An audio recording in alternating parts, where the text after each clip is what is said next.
I would feel like I'm sleeping in the toilet. That's how I feel, but the toilet does smell like lemon, so good morning.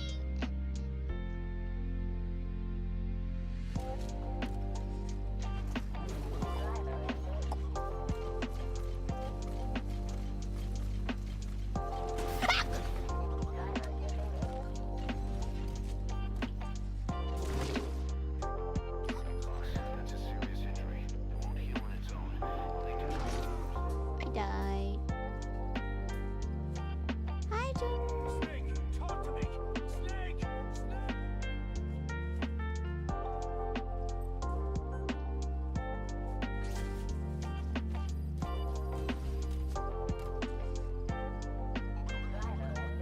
Oh. Start from the beginning.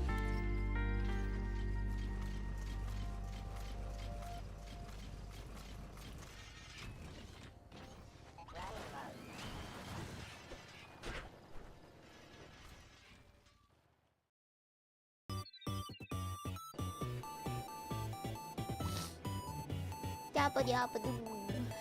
Snoopy? Not Snoopy. Goofy? No, not Goofy. Scooby Gooby Doo. Oh, finally I found the teleport. Eto.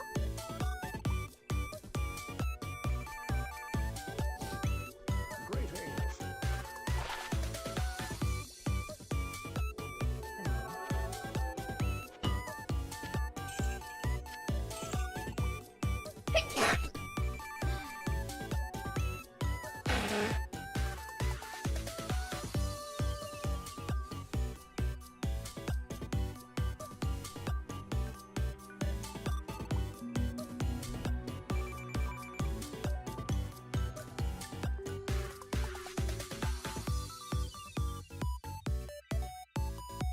Cool.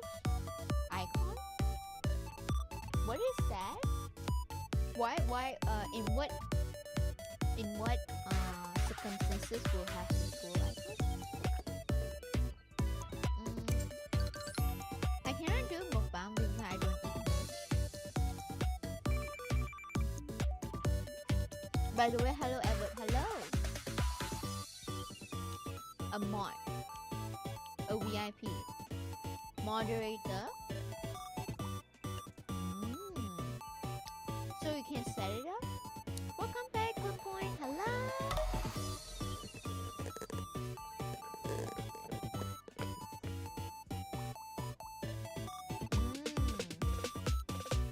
So you can set up the mods. Is there a limit on how many mods you can have?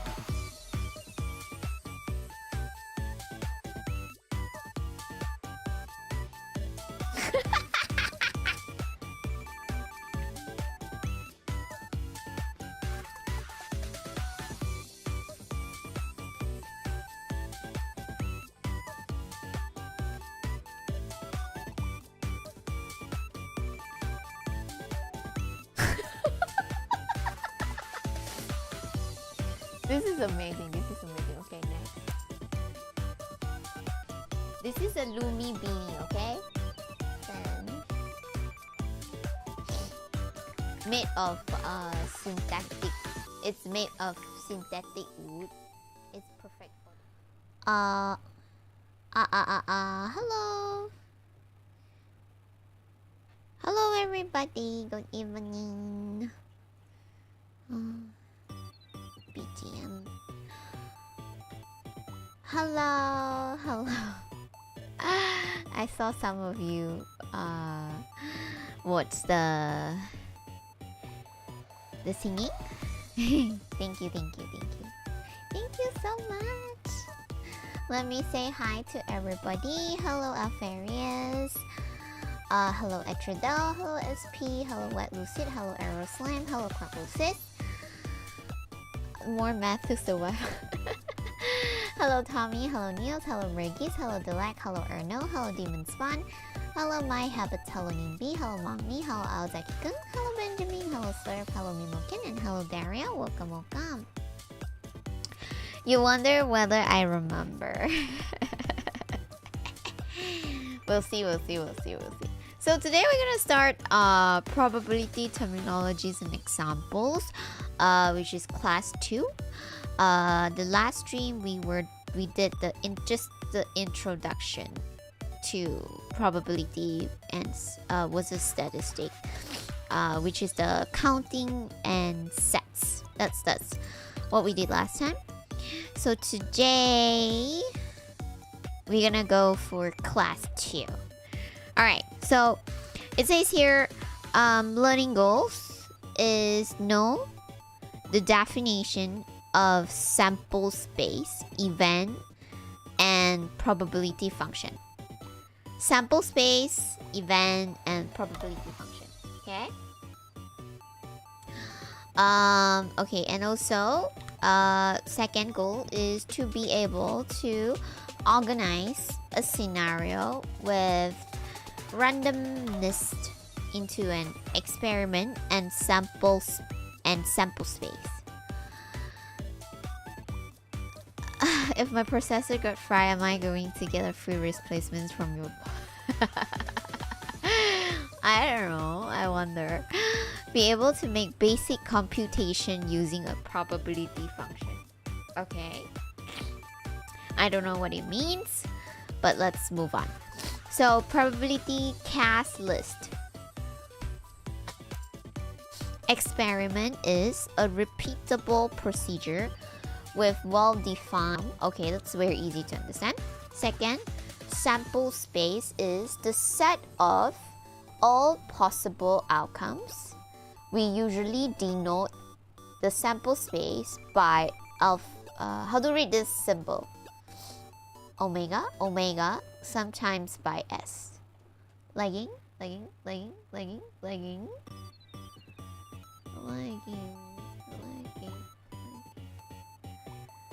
It's lagging.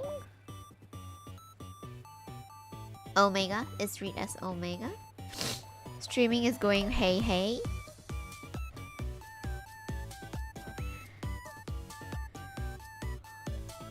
Okay. It looks good on my side. I think it's good on my side.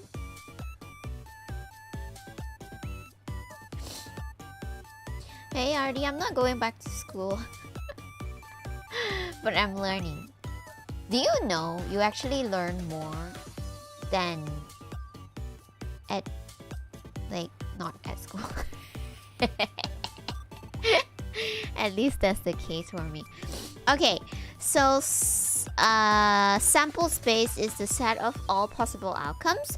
We usually denote the sample space by omega, sometimes by S. Event is a subset of the sample space. Probability function is a function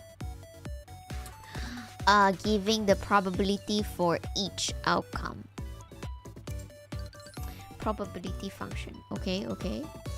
Later in the course, we will learn about probability density, a continuous probability density, a continuous distribution of probabilities. Okay, random variable, a random numerical outcome. Okay, so the simple example is toss a fair coin. So this is like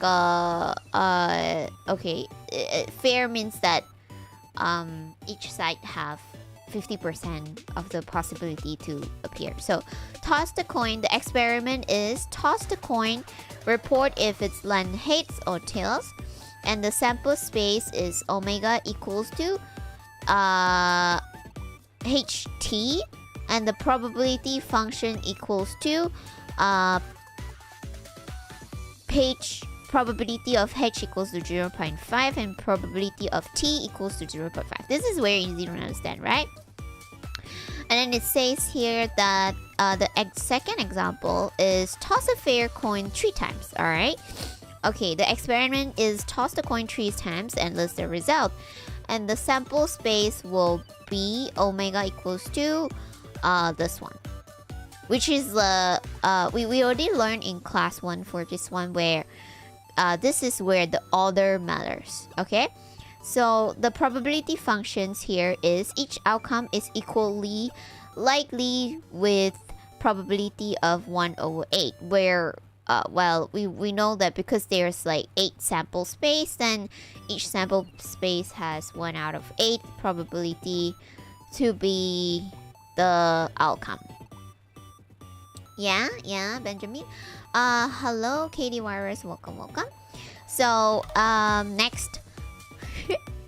Am I moving too fast? I feel weird because the last stream, we even one page took quite a long time, but this is just like a beginning, so maybe that's why it's fast. Okay, I see some weird icons happening, so we're going down.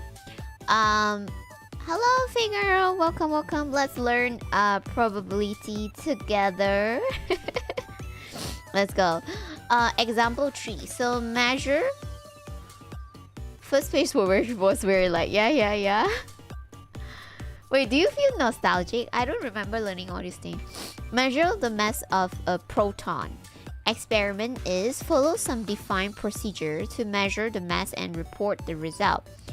The sample space omega equals to 0 and infinite. Example, in principle we can get any positive value. Probability function, since there's a continuum of possible outcomes, there's no probability function. Instead, we need to use a probability density, which we will learn about later in the course. Okay. I think I will understand better later because this is talking about mass of a proton. What is continuous stuff, Benjamin? What is the meaning of continuous stuff? Something that keep happening? Something that...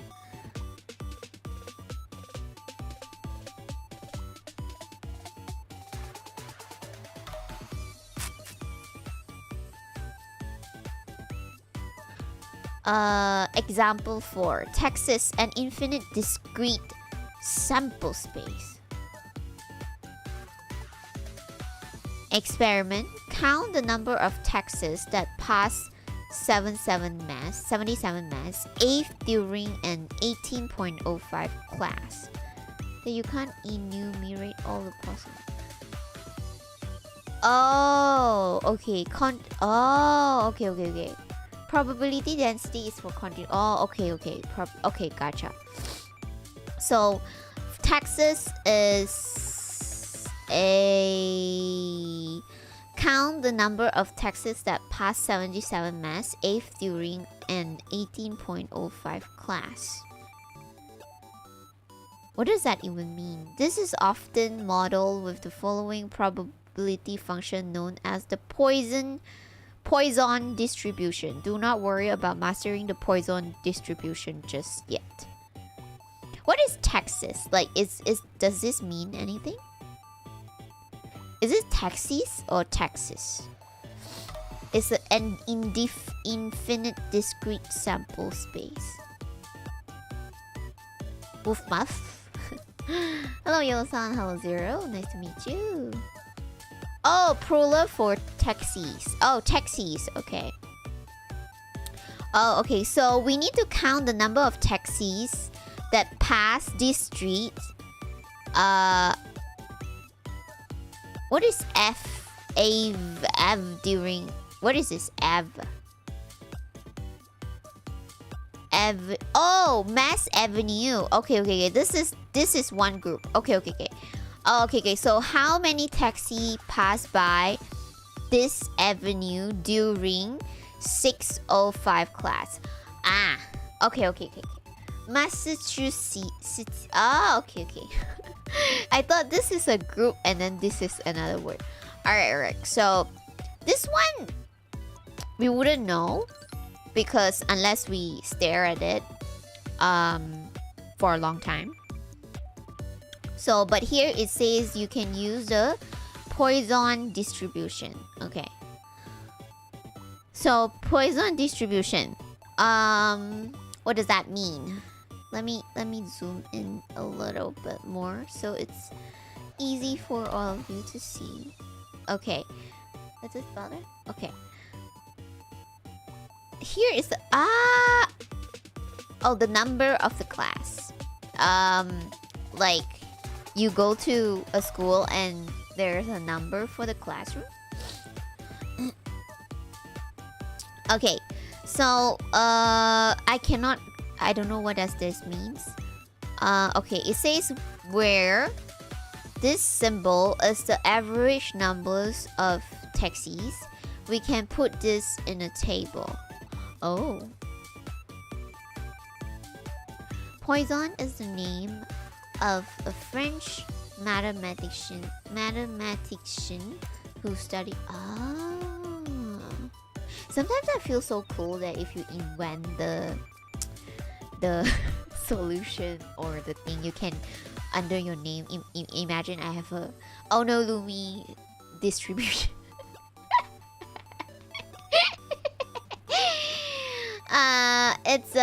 It's useful for calculating the probability that a certain number of things happen during a specific. Okay, gotcha. The aluminium element. Oh, sounds good. Sounds very good.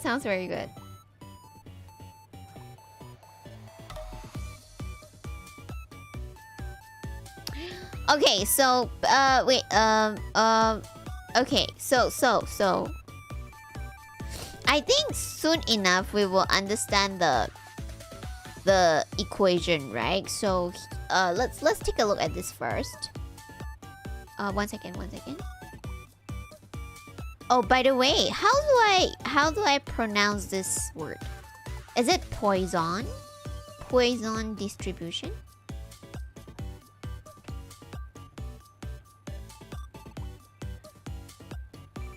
Good enough. Poisson. Okay, Poisson.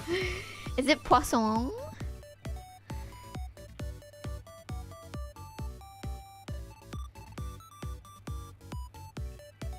Poisson. Yes. Okay, good. Hello, Space Gosling. Hello, Yolo-san. Welcome. Let's learn this together. All right, so it says that outcome is 0 taxi, 1 taxi, 2 taxi, 3 taxi, and K is like numbers of taxis, and then the probability of 0 taxis is E. How do you read this? E something. It's not minus, right? E something. Oh, my brain. Hello, Homer. Welcome. E to the lambda. E. So the. Oh, that's the Half-Life logo. E to the E to the power of E to the negative lambda. Let me write this. I have a feeling that I'm gonna forget about this. Okay.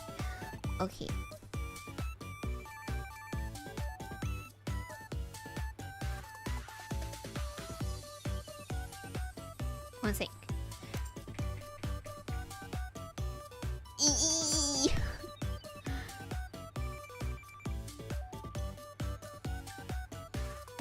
Okay, class.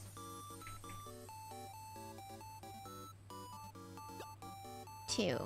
Alright, this is class 2 memo. Okay, so this E is called E to the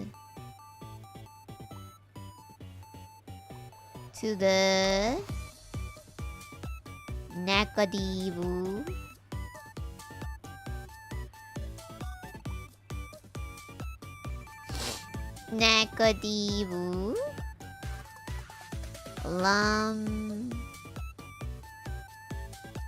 Is it lambda or lambda? It's lambda, right? I'm a bit confused now. Because if you remove the, it becomes lamb. Pronunciation 1, lambda. Pronunciation 2, lambda. Which one? I'm trying my best.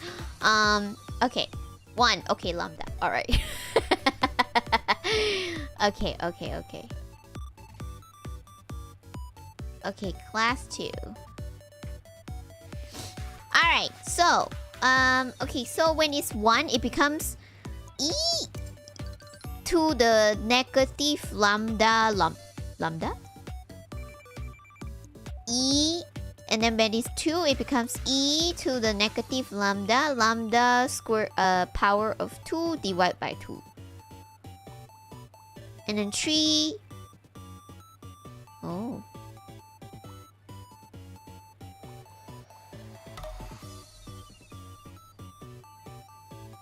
And the 3 is the e to the negative lambda power of 3 divided by 3. What is it? Oh. What is this exclamation mark core again? It's called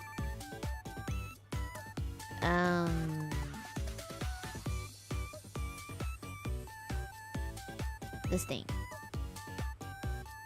Factoria.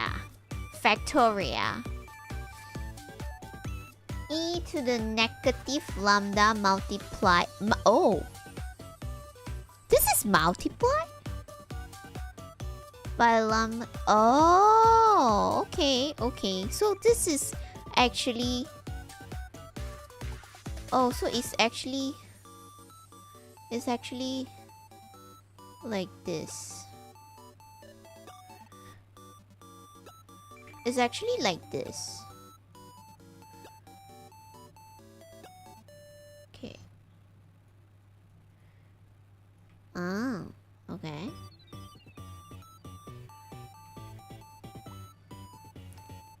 Okay. Let me write this. I just need to write one time to remember. Factoria.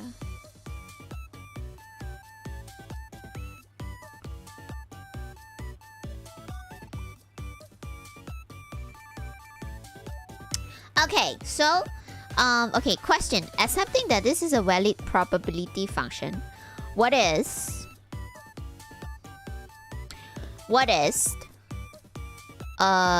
this sum?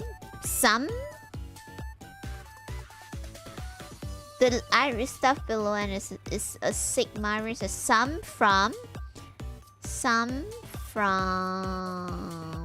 thing below to the thing. Oh, okay. So sum of k equals to 0 to infinite of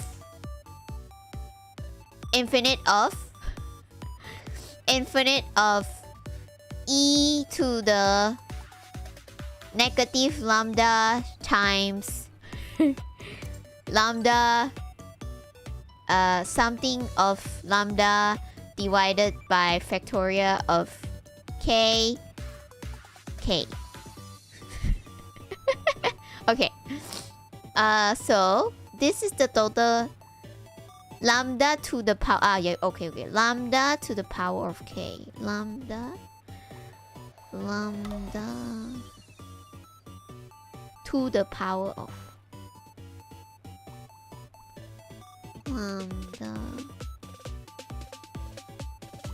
lambda to the power of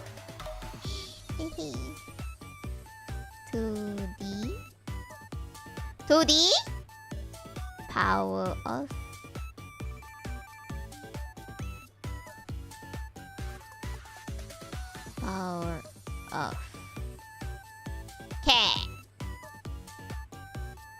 k. Okay, class 2.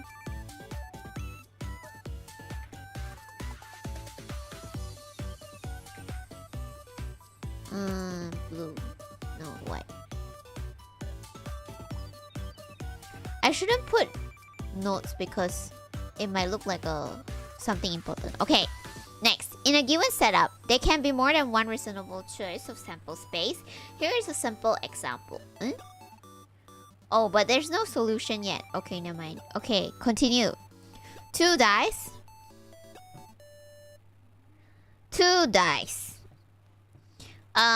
Choice of sample space. Oh, okay. So the fourth example is like an infinite discrete sample space. And example 5 is choice of sample space. Means that the dice have only 6 sides, right? So the chances is limited. Alright. Okay, so suppose you roll. Oh wait. So the choice of the 2 dice example will be I think it will be like probability density maybe. Okay, so no wait, no that's not probability. Oh, just the normal probability. Okay, so suppose you roll 1 die. Okay, then the sample space and probability function are, can I count? Oh, let me read first. Okay, so alright, so where am I? Now suppose you roll 2 dice. What should be the sample space? Here are 2 options. So record the pair of number showings on the dice. First die, second die. Record the sum of the numbers on the die. In this case, there are 11 outcomes. These outcomes are not all equally like. As above, we can put this information in tables. For the first case, the sample space is... Okay, so for the number 1, I kind of can understand. So it just means like, for example, the first dice is the first, we're gonna be like, could be like this: 1 1 1 2 1 3 1 4 1 5 1 6, like that, right? And then we start 2 1 2 2, like that, right? And so on. Okay, so each have like 6 6 6, so 6 at 36, maybe 36 outcome.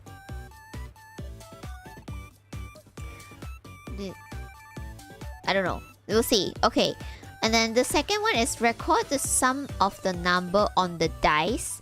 In this case, there are 11 outcomes. The sum is what? 1 plus 1 equals to 2. Was it? 1 plus 2 equals to 3. 1 plus 3 equals to 4. 1 plus 4 equals to 5, 6, 7, and then 2, 3, 2, 4. Oh. Oh. Oh, but this one, number 2, is like, you kind of need to list out everything to see which one is not repeated, no? 2. Like 2, 3. 2,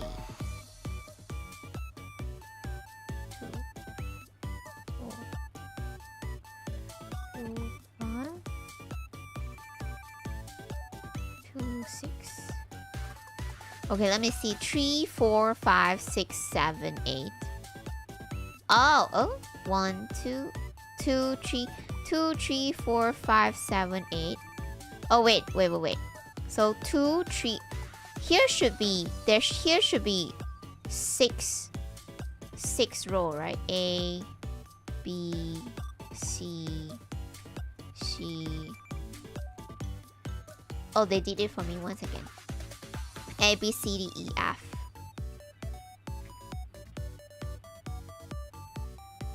So it starts from 2, right? 2, 3, 4, 5, 6, 7, and then 8, right? So 8, 9, 10, 11, 12. Ah, okay, I got it now. Alright. Okay, next. For out of each of the 36 outcomes is equally likely. Doesn't this table look like the IQ test that we took? Like to identify patterns. I think this is this look like it. So each of the 36 outcomes is equally likely. Say what level muff is this? I have no idea.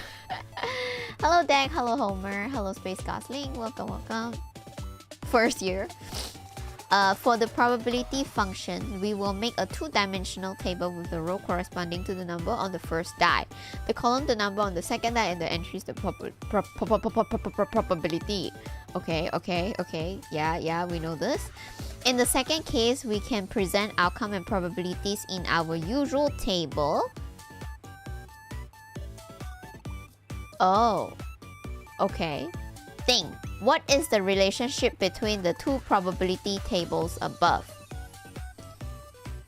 We will see that the best choice of sample space depends on the context. For now, simply note that given the outcome as a pair of numbers, it is easy to find the sum.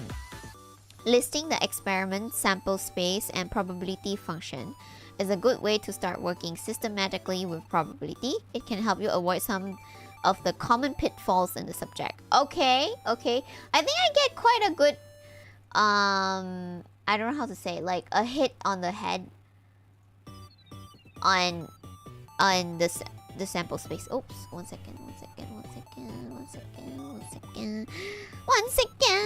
Need to restart.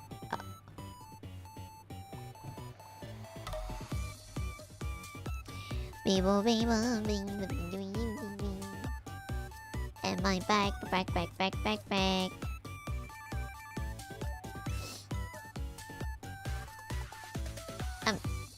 I'm back. Okay.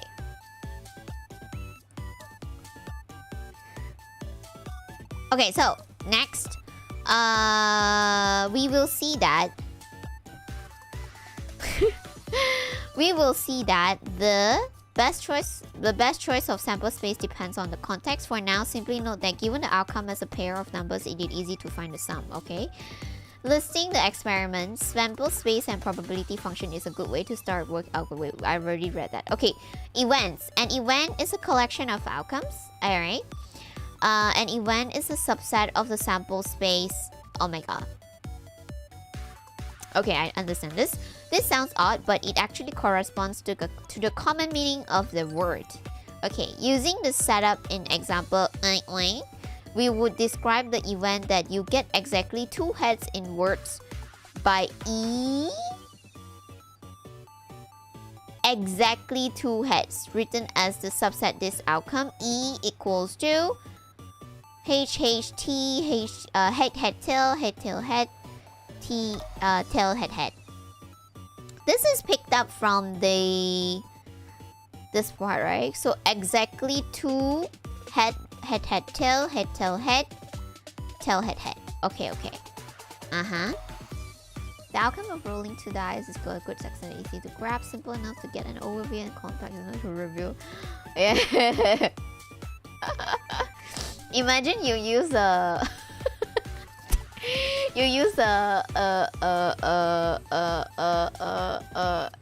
MTG dice. Go up to how many numbers? How many faces? Okay, so where am I? You should get comfortable moving between describing events in words and as subsets of the sample space. Okay, I got it. Yes. The probability of an event E is computed by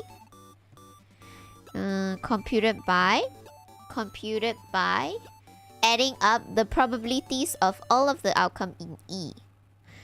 The probability of an event E is computed by adding up the probabilities of all of the outcome in E. Okay, in this example, each outcome has probability 1/8. So we have P times E. P is what? How do we get 3? Oh, three possibility of exactly 2 heads is 3. Probability of E. PE is okay. Probability of E. Okay. Probability of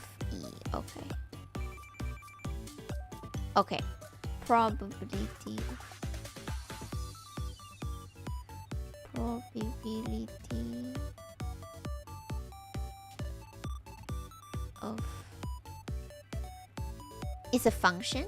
Okay. Probability of E. Okay. So, 3. Okay. Hi, Daryl. Good morning. So, definition of a discrete sample space.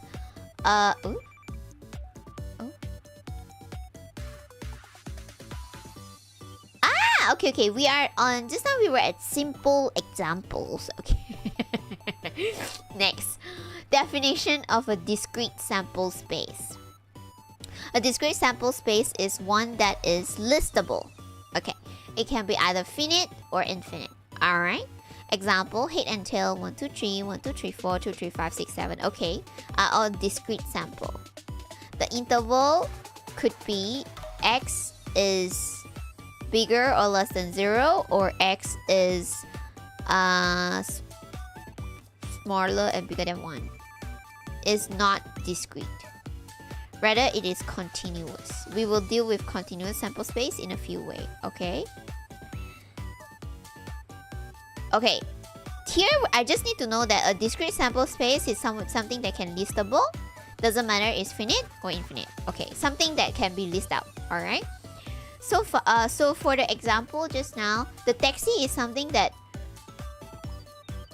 we can list out. But the mass of proton is something that we cannot list out, right? But the taxi that is going to pass by is also not something that we can list out. But the die is something that we can list out. And the coins is something that we can list out. Yeah. I never have this in school. I don't think I had to, but I don't know. Maybe I forgot. Yeah, but we'll go through this together right now. Okay, so be careful what you wish for. I wish I was smart enough to have any idea what this means. Space Gosling. It's okay. We are going through this together. So far, we've been using a casual definition of the probability function. Let's give a more precise one. Careful definition of the probability function for a discrete sample space S. For a discrete sample space S, a probability function P assigns to each outcome but a number. Is this W? Outcome W, a number P probability of W, called the probability of W. P must satisfy two rules. What is this symbol called?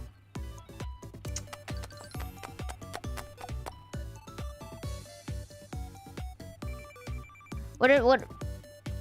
Wait, this is not omega. Is this called omega too? I thought omega is like this.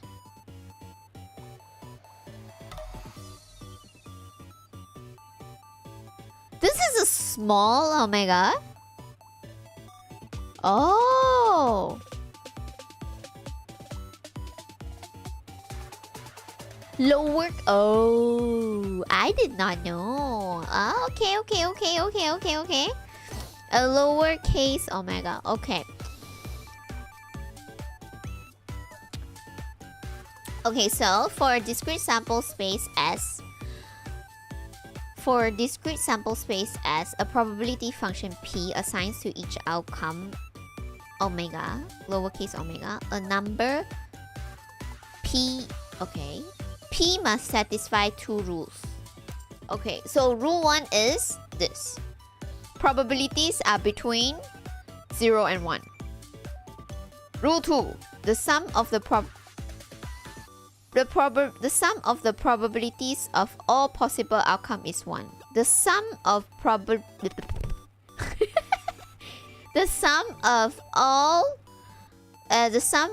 probabilities of all possible outcome is 1. I don't know what does this mean. The sum of the probabilities of all possible outcome is 1.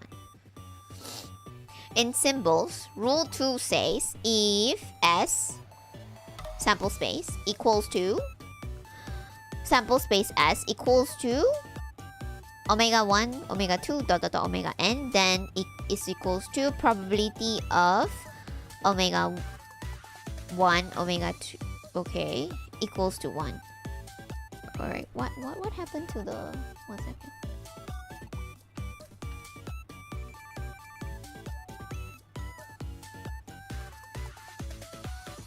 Oh, so in here the 1 is equals to 100%. Okay. So 0 is like 0%. Once again, I wanna go grab a drink. I'll be right back.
I'm back. Oh boy, again the signs. Hello, Rook. Welcome. Percent means for every 100, so 100% is 100 out of 100, which is the same as everything. Ah! Makes sense. Do you understand, Lumi? So far, yeah, I think so. You know, in class, right? If I see this now in class, this is where I start drifting off. You know why? Because the lowercase omega look like butt. So I will start drawing that on the paper or on the reading material. And then I start doodling and draw whatever things that I could come in my mind and lost in my mind and not listening to the class anymore. That is where I drift off.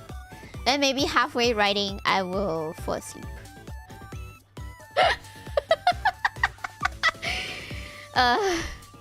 Yeah. Okay, so go back. Let's go back. The probability of an event E is the sum of the the probability of an event E is the sum of the probabilities of all the outcomes in E. That is this. Okay? So this sum is read as sum of the probabilities of all of the outcomes in E. Sum of the... This one is...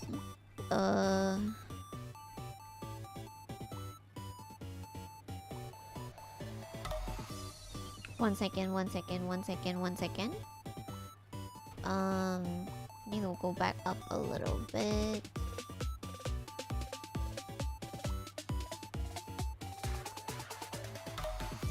This one, element.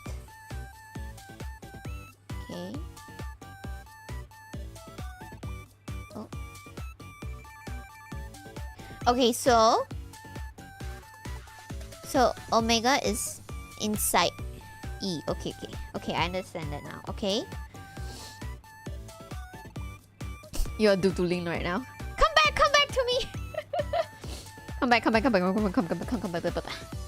Okay, so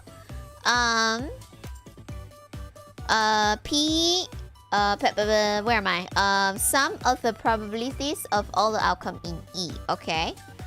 P probability of E is the sum of the probability of all outcomes in E. Okay. Check rules 1 and 2 on example 1 and 2 above. 1 and 2? Above? What does that mean? Example 7. Flip with... What does this mean? Check rules 1 and 2 on example 1 and 2 above. Where's the example? Previous page. Previous page. Example 1 and 2. Example 1 and 2. This one. 1 and 2. P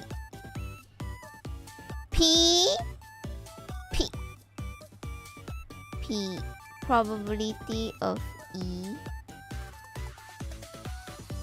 equals to sum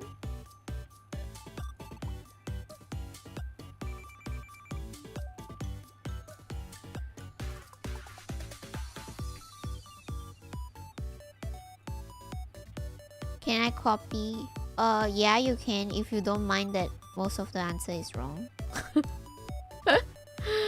In class, no one will ask me to copy my homework because I'm always the one that is wrong. Oh wait, I need to. Okay, so this is the formula. So if we go back to example 1, probability of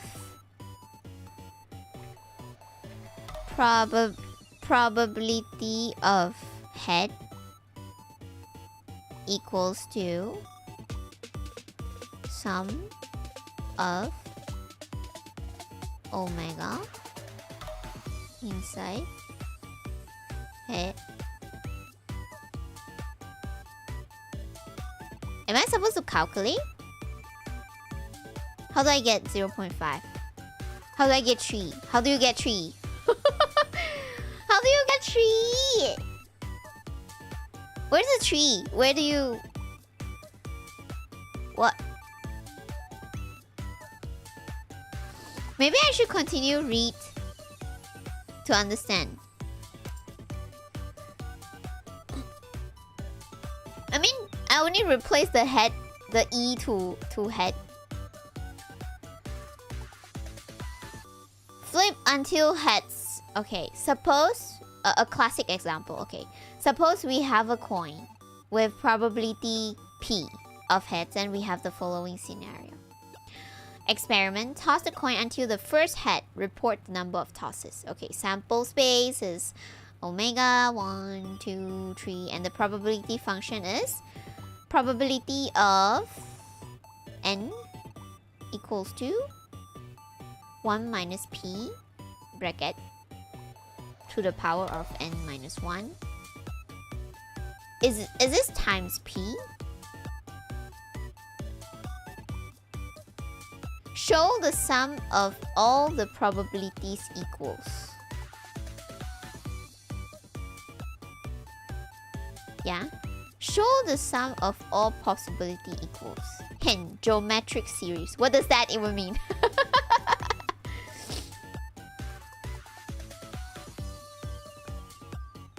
Flip until head. So it could be first, let's say it could be head, head. It could be head, tail.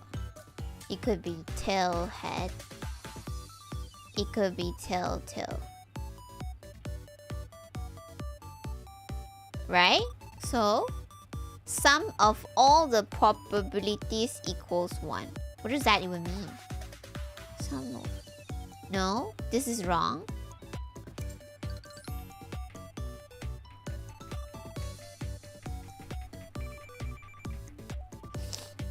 Show the sum of all...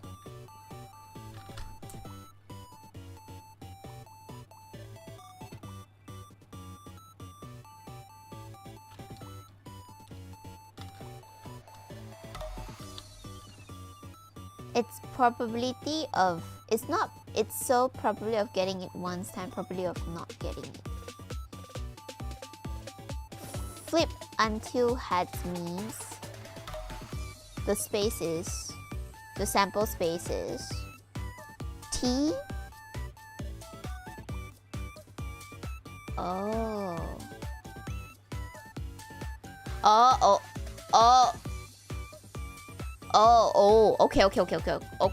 Okay, gotcha. But I don't know how to sum, right? I don't know how to sum. Justify the formula for P possibility of N. We'll do this soon, okay.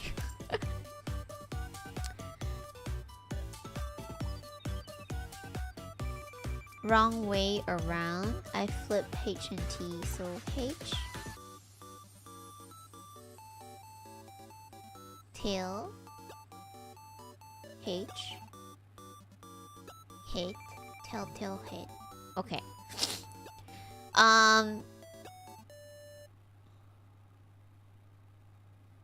The previous toy.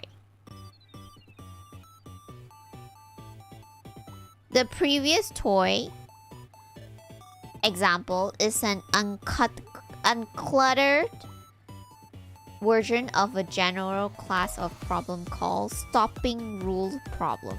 Okay?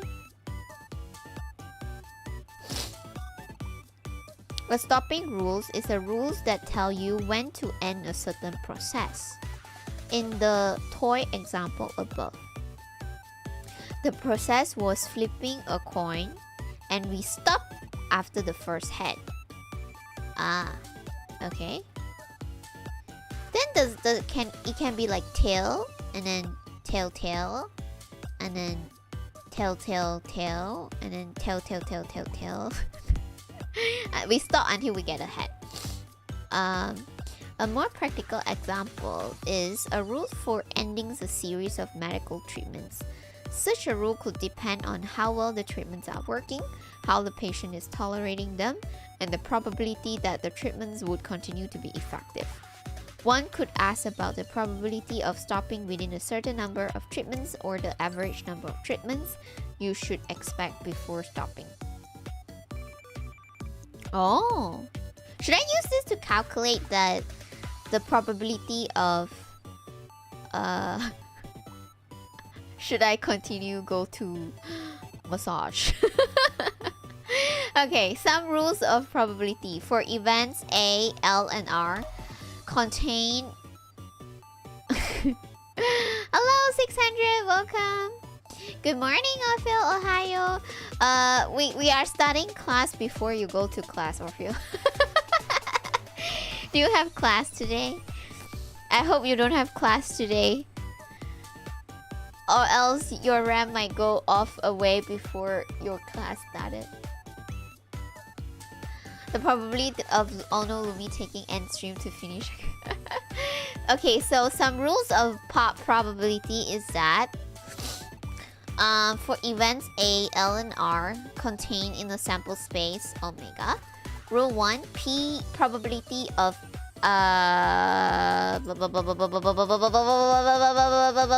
probably I forgot the name. Probability of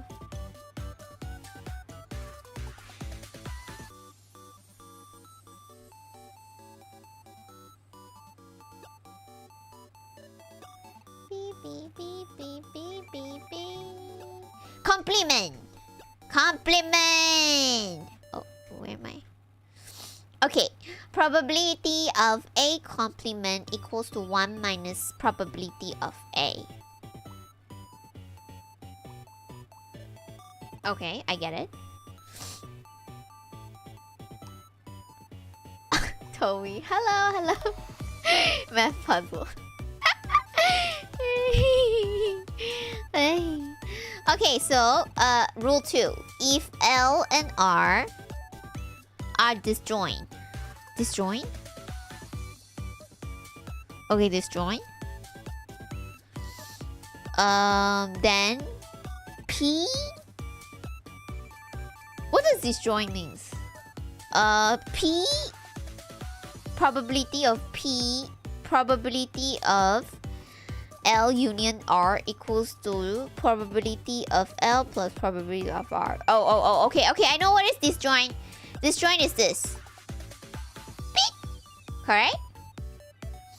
Okay, rule 3. If L and R are not disjoint, we have the inclusion-exclusion principle. Okay, gotcha. Okay, P L union R equals to P possibility of L plus possibility of R minus possibility of L intercept R. Okay, I might get it. Okay, we can also justify them logically. We visualize these rules using Venn diagram. Okay. There is no overlap. A union A complement. L union R. No overlaps equals to. Okay.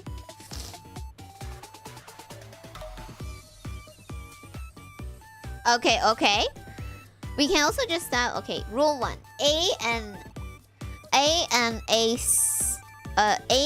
A complement split omega into 2 non-overlapping regions. Since the total probability of omega equals to 1, this rule says that the probability of A and the probability of not A are complementary. What is the meaning of complementary? Complementary. Sing? Complementary.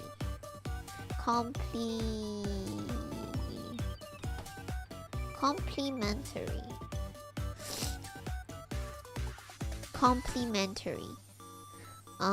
Sum to 1.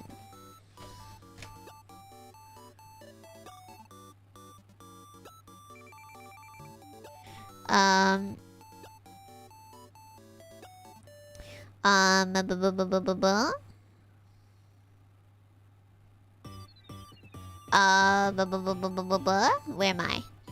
Rule 2. L and R split L and R L union R into 2 non-overlapping regions, so the probability of L is split between PL and PR. Okay. Complementary means they fill each other gap. Ah, okay, gotcha. So it can be like a 50-50, 30-70, 20-80, 40-60.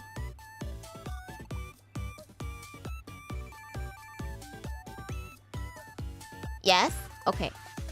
Rule 3. In the sum probability of L plus probability of R, the overlap P probability of L intercept R gets counted twice. Yeah, so that's why we need to use the inclusion-exclusion principle. Okay, yes. Okay, we got it. Ding. Rule 2 is a special case of rule 3. What does that even mean? For the following example, suppose we have an experiment that produces a random integer between 1 and 20. What is integer? What is integer? It's rule 3 when there's nothing in common. Is rule 3 where there's nothing in common? What? Let me restart the thing. I don't know why it's so.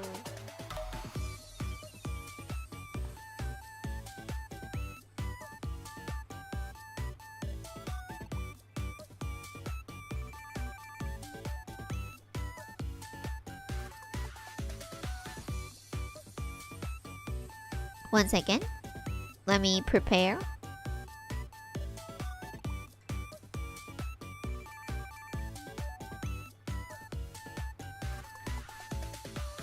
Yeah. It's acting up a lot.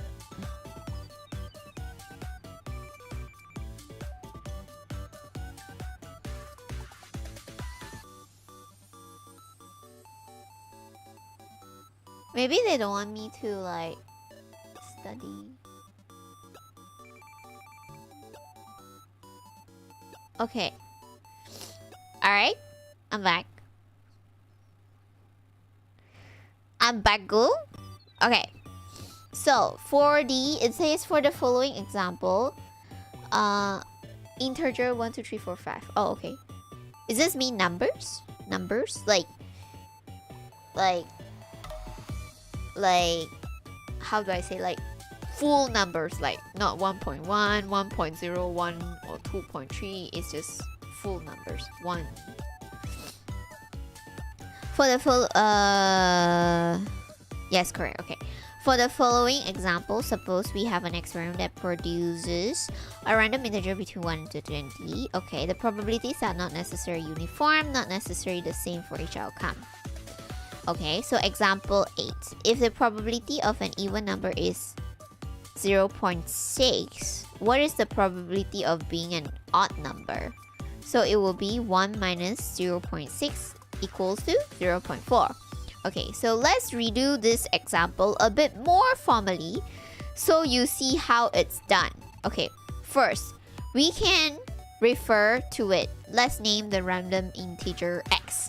Let's also name the event x is even as a. Then the event x is odd.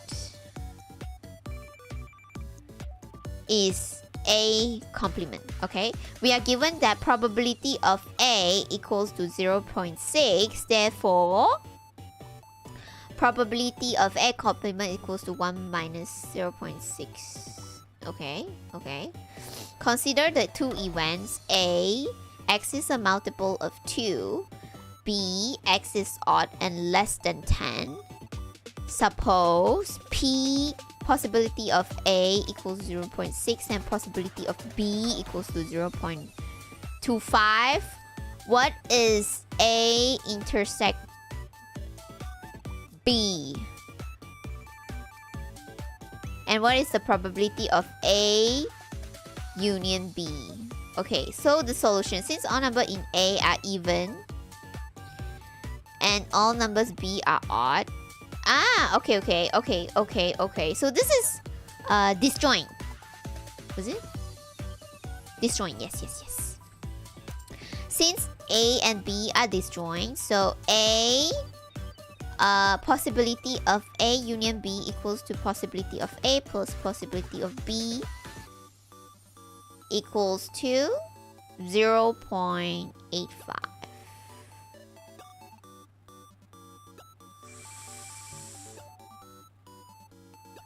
Okay. Gotcha. I get it. Full numbers. Okay. Yeah! I'm hungry.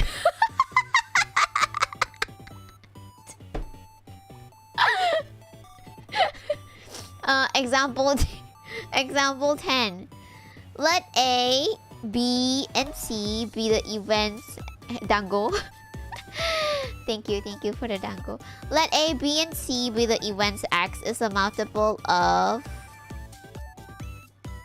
2, 3, and 6 respectively.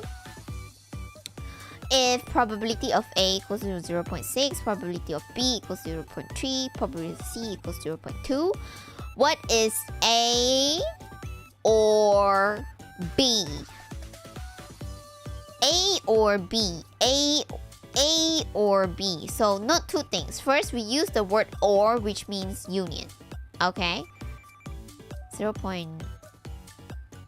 Second, an integer is divisible by 6 if and only if it is divisible by both 2 and 6. 2 and 3, not 2 and 6, 2 and 3. So this translates into C equals to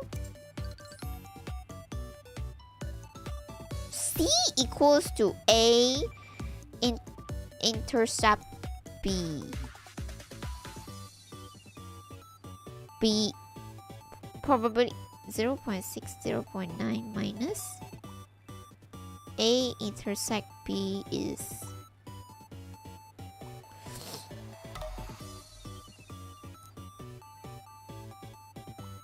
I don't get it here.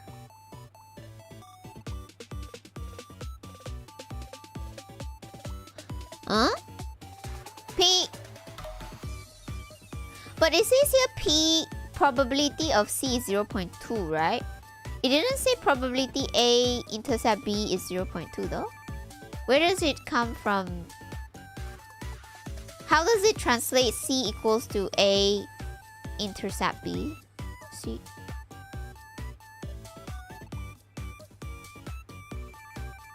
Second, an integer is divisible by 6 if and only if it is divisible by 2 and 3.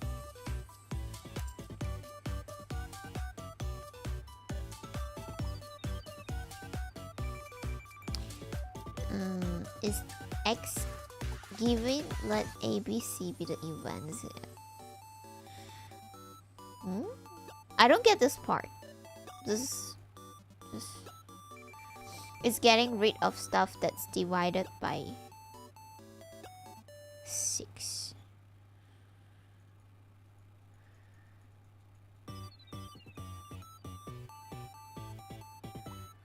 P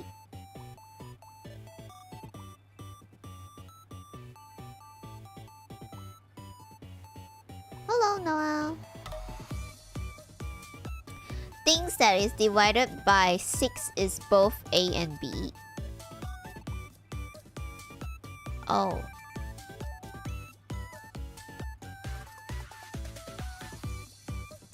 Stuff. If something is a multiple of 4, then it has to be multiple of 6. If something is a multiple of 2 and 3, it has to be a multiple of 6.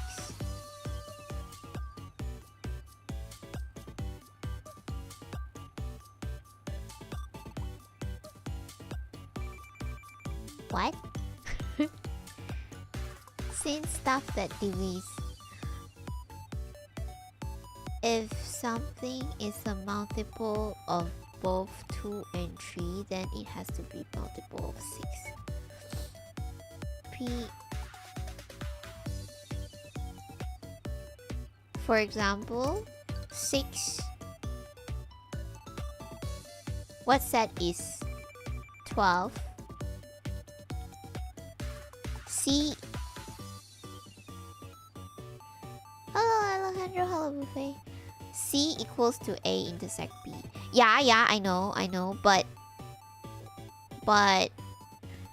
in which point it says probability of C equals to probability of A intersect B? Outcome can be in more than one set.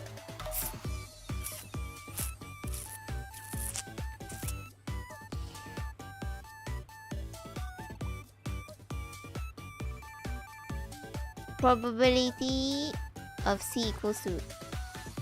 Yeah. I mean, I know the meaning of this, but at which point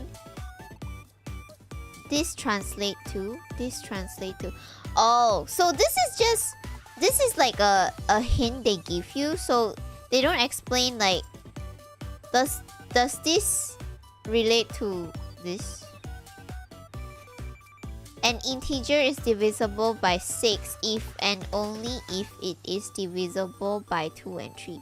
So 6 can be divided by 2 and 6 can be divided by 3.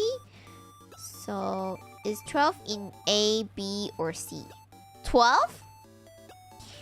12 is divided by 6 and divided by 2.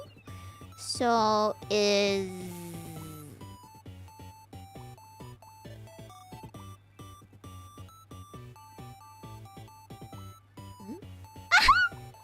Wait, divided by 6 is A, divided by 3 is B, divided by...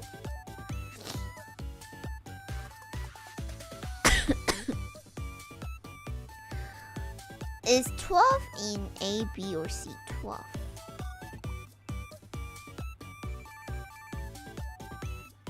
An integer is divisible by 6 if and only if it is divided by both. Like 12 can be divided by 2 and 3 together, right? So it's...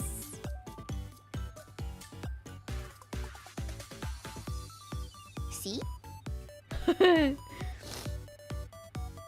Yeah, I understand this part. I understand A intercept B equals to A and B. What about 18? 18 is C2. C2. C. For example, like 15 is not divided by 2. So it's gonna be only in B. Is that correct? Donna, thanks for joining the membership. Thank you, thank you, thank you. Arigato. Thank you, thank you. Is my understanding correct? Babble, babble, babble. If it's divided by 2, it goes in A. It divided by 3, it goes in B. And divided by 6. Okay. So 18 if divided, 18 can be divided by 6. So is numbers can go in it can go to A, B, and C, right? If it's 18, like it can be like multiple. Okay. Anyway, let's move on. Yeah. Okay. Let's. Oh wait. We finished class 2. Oh.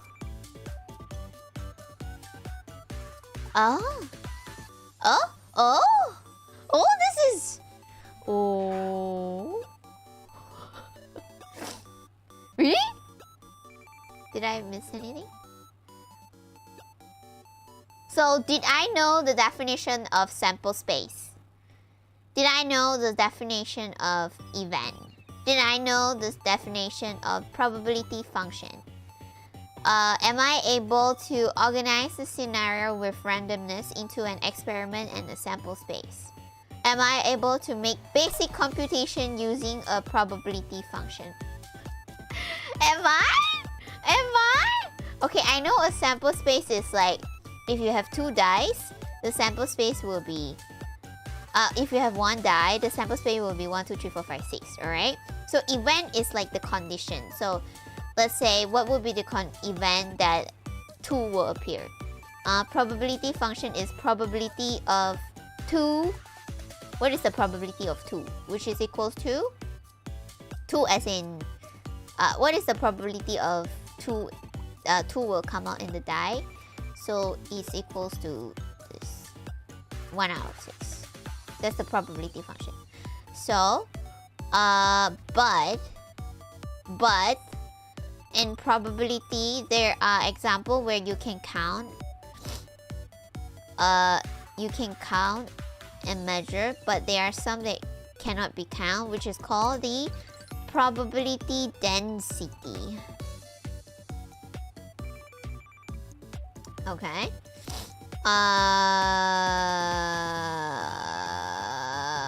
Probability density. Okay. Discrete sample space, it can be either infinite. Okay. Probability function. Okay. P. Probability, the rules is it must be 0, between 0 to 1.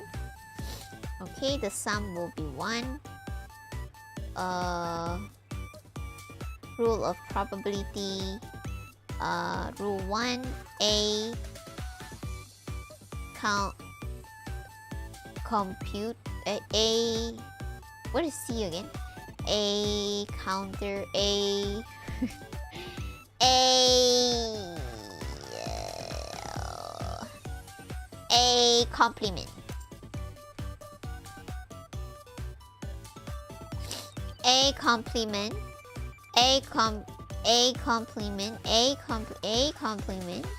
equals to probability of A equals complement equals to E. Well, this is kind of easy to understand. Okay.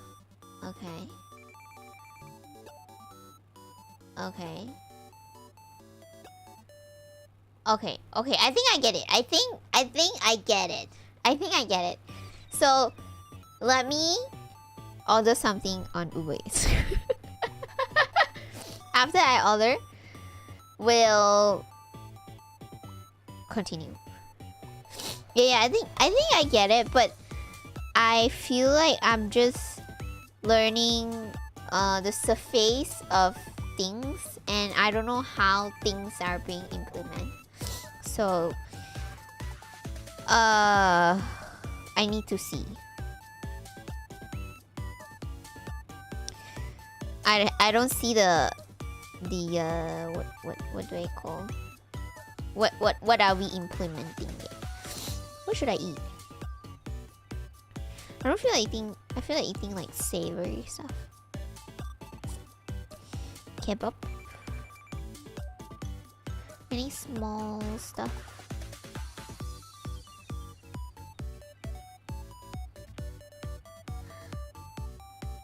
You do a lot of practice problem in math classes. Oh. Steak and fries. Ooh, sounds good. Math classes. I actually math is not a, it's quite like a class that I like, you know? But I don't know why I didn't do well in the exam. I remember like when I went to the math exam, I mean not every exam but the important ones, I was like, I think I was like having like, I was like panic, and then my hand was like very sweaty. So like at the time, everything I learned was kind of like being forgotten, so I couldn't answer the questions.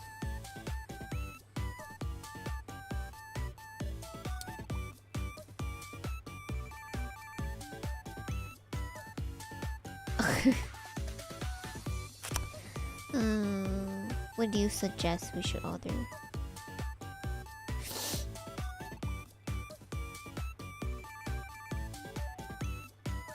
Pancho, kebab, Wendy's. I kind of just want to eat fries.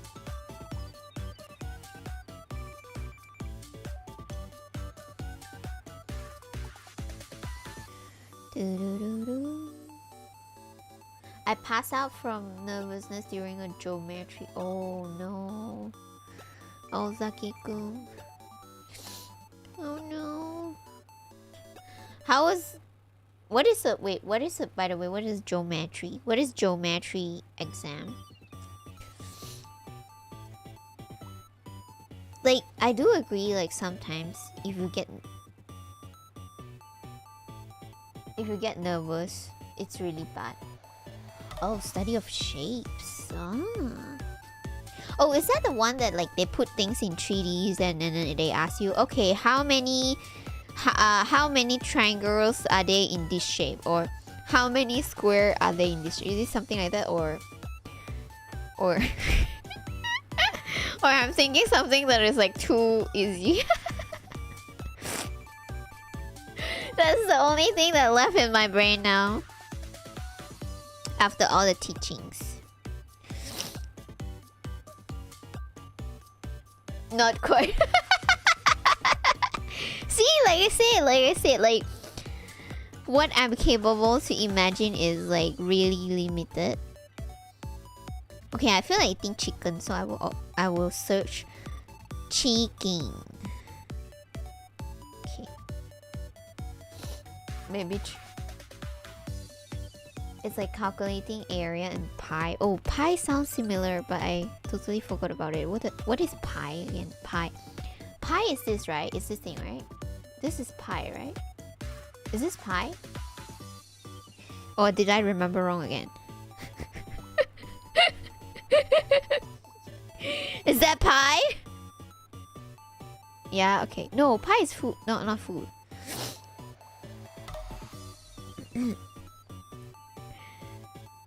No. Pi. Maybe I just order salad. Salada.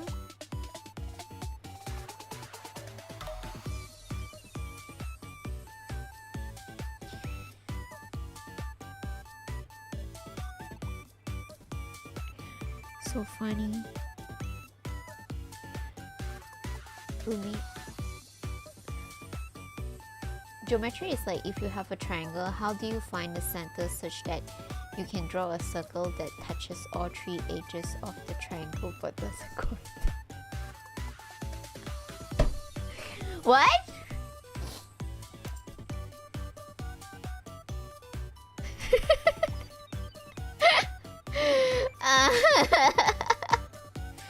Geometry is very useful in engineering. Ah. What else do you use in engineering? What else? What else do you use in engineering? Didn't engineering use a lot of things? Like physics? I mean, I can only think about physics right now. Probability sometimes, statistics. Do you say like if the building is 100 floors high, what is the probability of the building will topple over if the earthquake level is 5, like that? Is it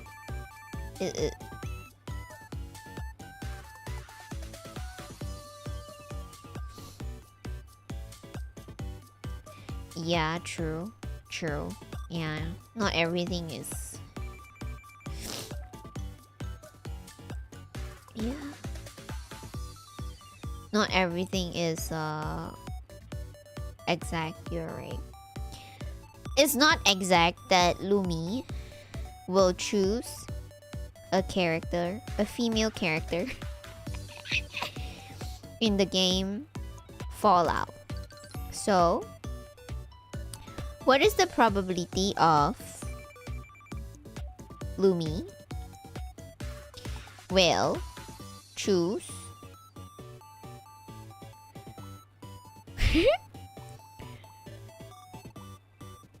Oh, I saw something that I want to order. Okay, I want to order this. It's like a salad. Normal. What is this instant noodle salad? Wow, instant noodle salad looks good. What is instant noodle salad? It doesn't sound healthy anymore. But I just had instant noodle today. You tell me? I don't know. I never ordered this before. Instant noodle with. Oh wow! It looks yummy though. Instant noodle salad.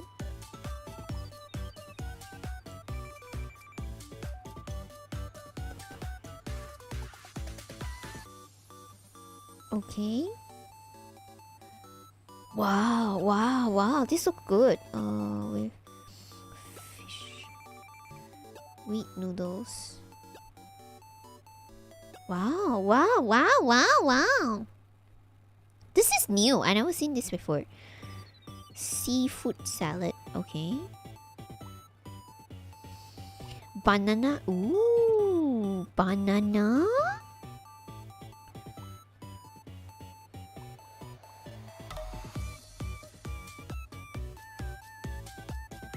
Okay.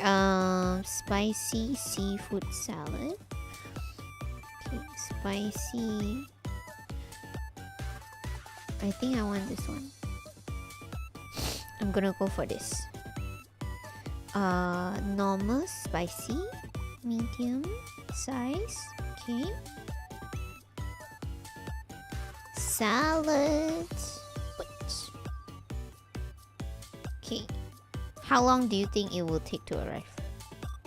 It says here estimate 1 hour. Okay, never mind. We try. You paying the Chris part for me? I wasn't paying. Oh no. Watch the archive. Now the teacher will say like, watch the recording. I had a dream about school exam as I get older in the dream. Thanks for a lot of you have been commenting on the video, the nightmare video. Thank you, thank you. Thanks for watching it.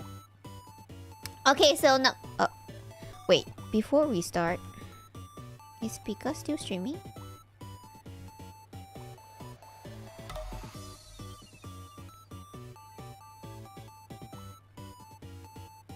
Oh, she's... Oh. Okay, okay. She's reading she's still doing the roulette thing. Okay. I wanna say thank you, but I'm waiting for the right timing. I don't want to say when she's like playing. I'll say it when she does that down. Okay, so okay. So class 3, we are going to class 3 now. Video is the nightmare one, yeah. Okay, let's go for class 3. Class 3, let's use blue. Class 3.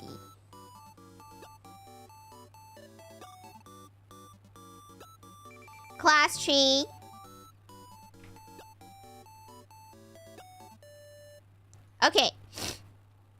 Okay, conditional probability, independence, and how do I pronounce this? Bayes theorem. Bayes theorem. Isn't this the taxi example just now? 18.5.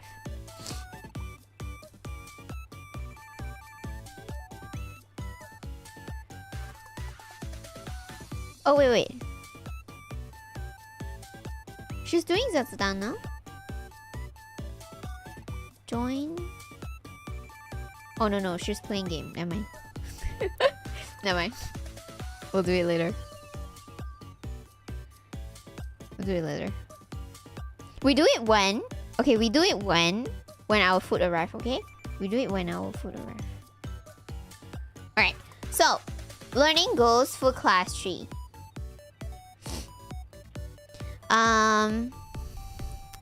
Learning goal for class 3 is no.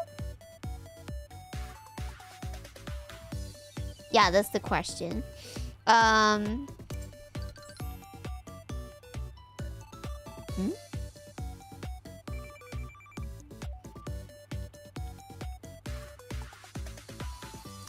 Okay, so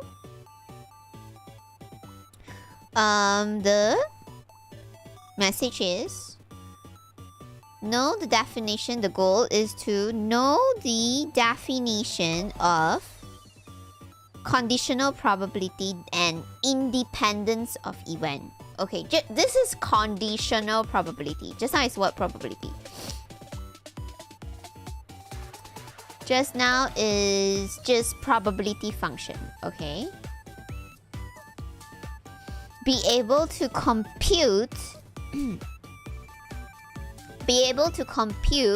conditional probability directly from the definition. Be able to use the multiplication rule to compute the total probability of an event. Be able to check if two events are independent.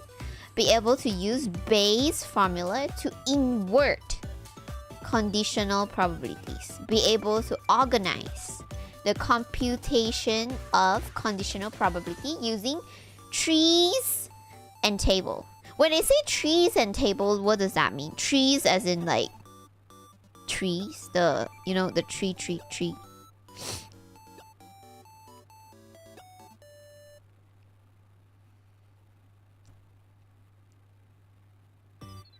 Bayes formula is very important. Okay. Understand the Bayes rate fallacy truly. Okay.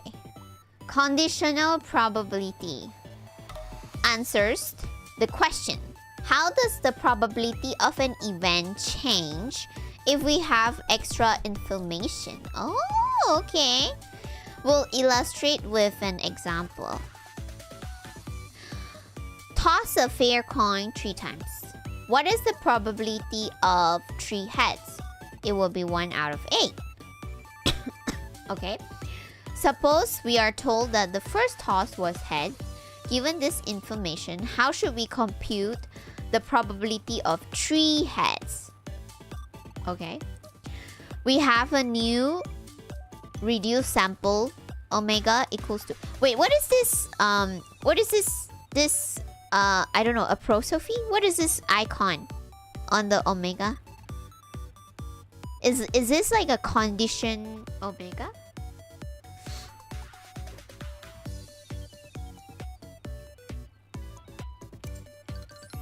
Omega prime.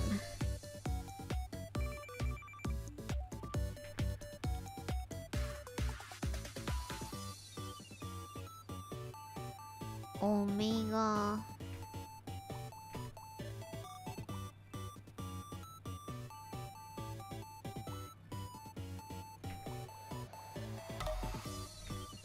Omega prime.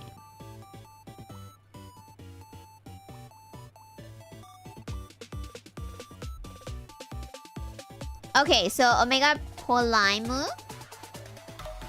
Can we have a break, please? We are running for 3 hours. No, we just went at a 5 hours point.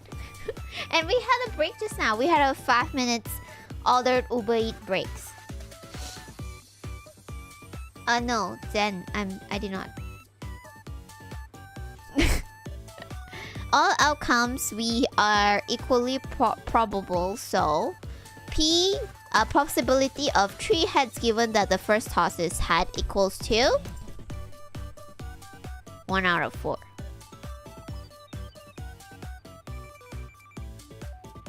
Okay. This is called conditional probability. Since it takes into account additional conditions to develop the notation, we rephrase B in terms of events. Check it out later. Okay. Rephrase B. Let A be the event.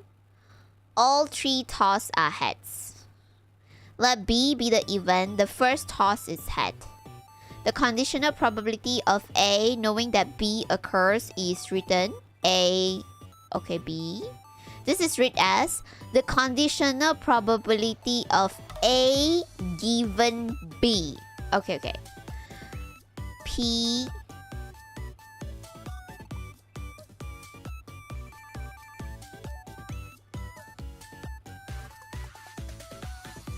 probability of A given. Okay, A given B. Or probability of A condition. Oh, there's multiple. Condition. Oh, wait. High school flashback. I have no flashback on all this. Condition.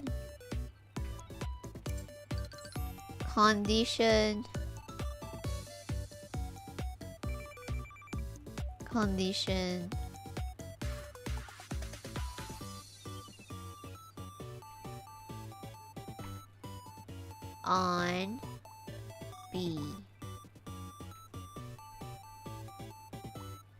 Okay, or the probability of A given B, which is the above. Okay, so we can visualize conditional probability as follows. Think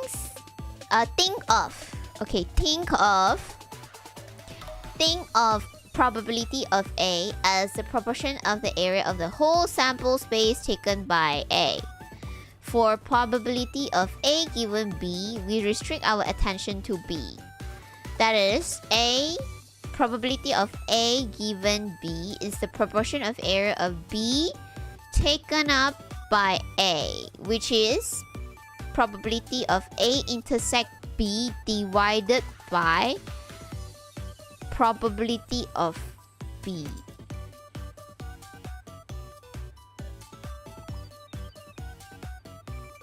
Huh? The probability of A given B is equals to.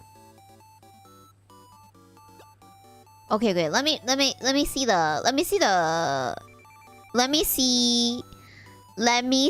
the explanation. So A. Okay, so in this 8 possibility,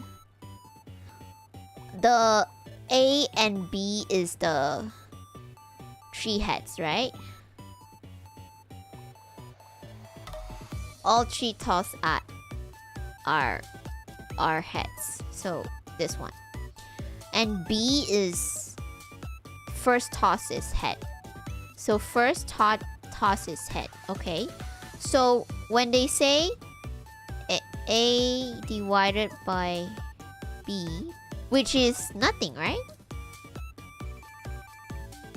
The formal definition of Onolumi catches the gist of the above example and visualization.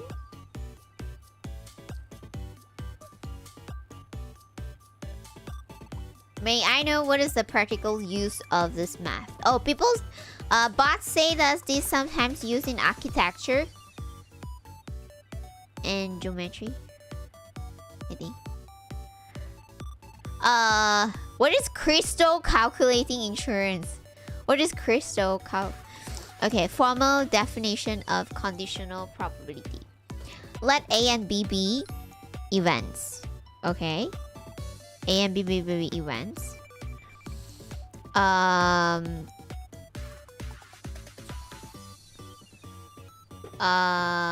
We define the conditional probability. What is CS? Is that a crystal? Crystal. Wait, what is CS? Oh, you use it to calculate how much to.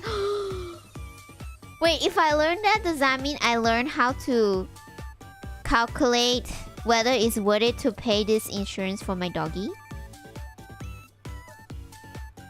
Because doggy insurance is pain. Computer science. Ah.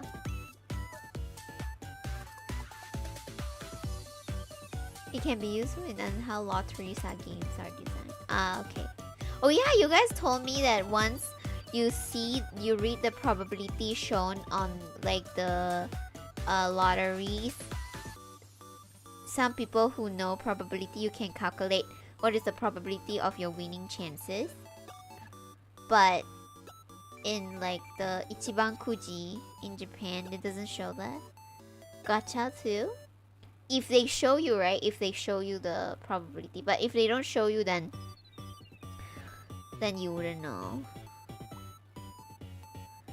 Okay, but let's go back. Let's go back to our class. Let A and B be events. We define the conditional probability of A given B as probability of A given B equals to A intercept B divided by probability of B. Okay, provided that probability of B is disjoint is 0. It's not 0.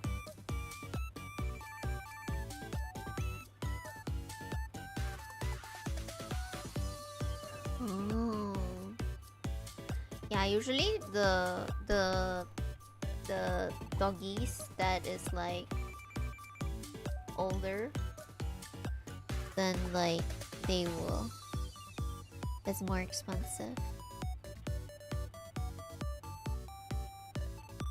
A and B is the intersection of A and B, so B has more chance than A and the always has mentioned. B has more chance than A. What does that even mean? B has.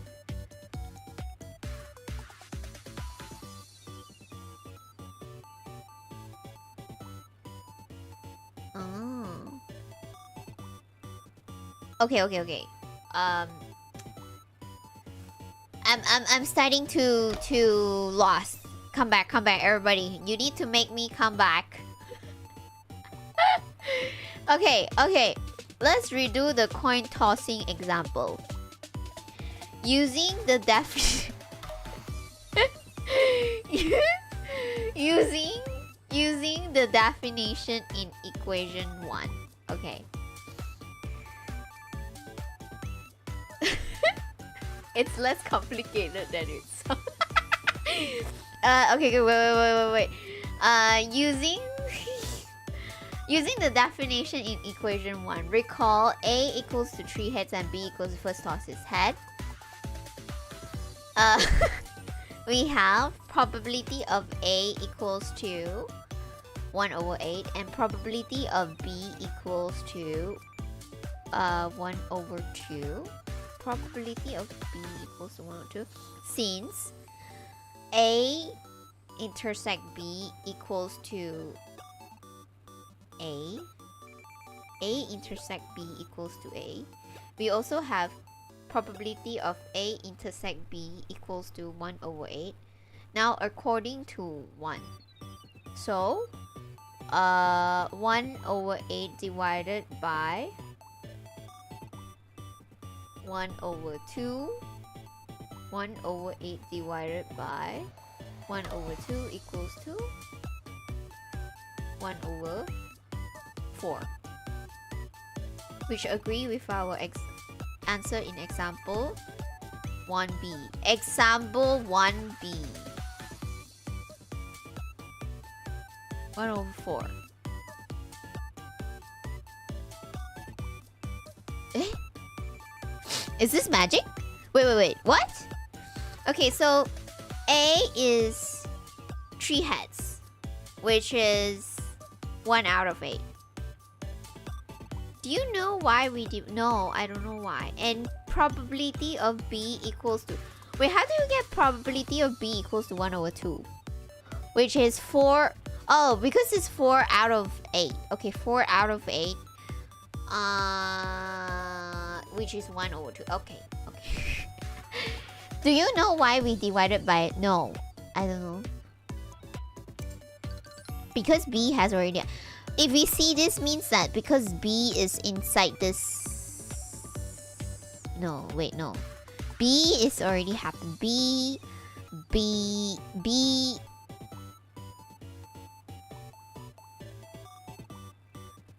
Because A is a subset of B. Okay, that one I understand. Okay.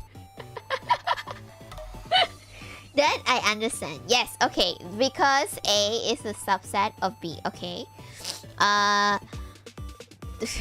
No? Uh-oh. We start with a simple example where we can find all the probabilities directly by counting. It is within the probability of B. Doesn't that mean the same thing? Within the probability... Oh, wait. Wait. It's the same, right? Draw example 2. Draw 2 cards from a deck. Define the event. Set... What is set 1? Set 1, I think. Set 1, first card is spade. And set 2, second card is spade. What is the probability of set 2 given set 2 given set 1?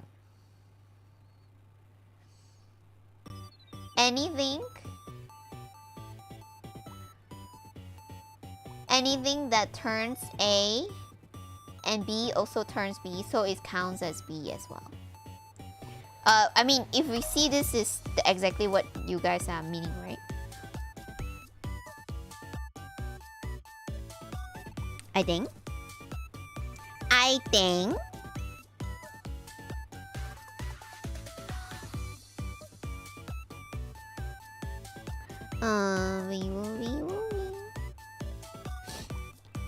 You zoom in on the section where B happens. this one.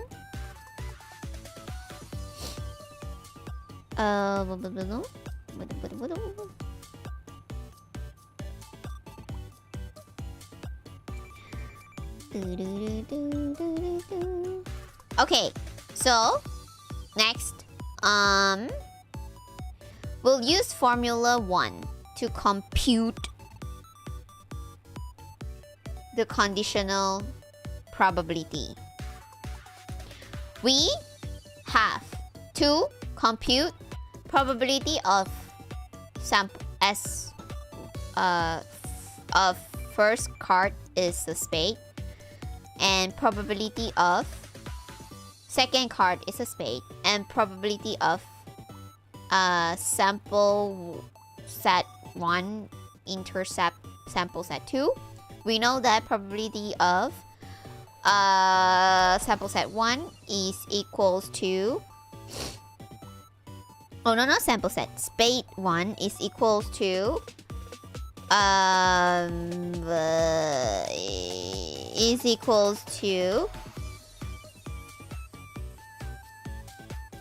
welcome Melkor. Let's learn together. I need your RAM. My RAM is running out. So we already know the probability of first card is a spade is 1 out of 4 because there's only four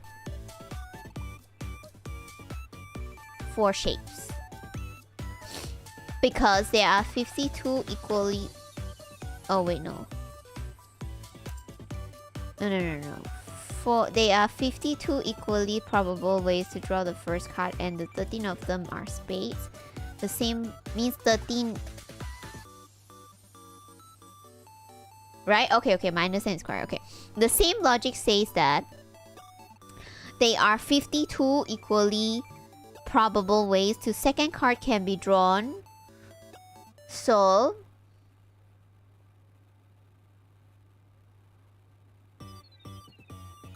okay. The probability P may seem surprising since the value of the first card suddenly affect the probability of the second card. However, we look at all possible 2-card sequence, we will see that every card in the deck has equal possibility of being the second cards. Oh, since 13 of the 50 cards are spades, we get... Oh, another way to say this is we are not given value of the first card, then we have to consider all possible for the second card. Okay? So we compute by counting. The number of ways to draw a spade followed by a second spade is 13, 12. Okay, number of ways to draw any card followed by another card is... Okay, yeah. Okay, so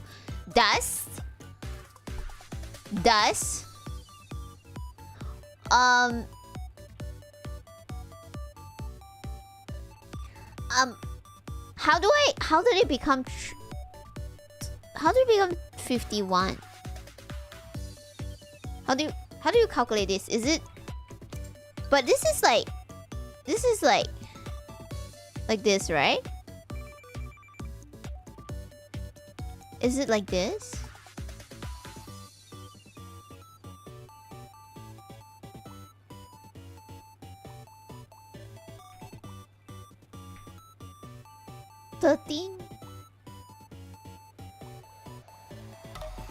Is this equals to this one?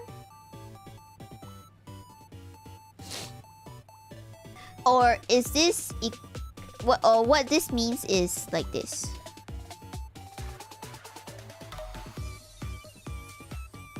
Which one is the correct one? And then dot and then come one. 52.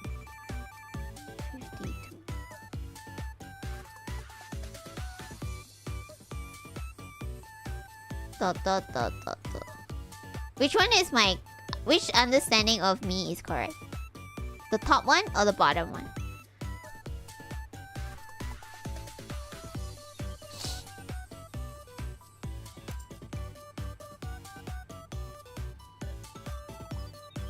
The top one? Okay, the top one.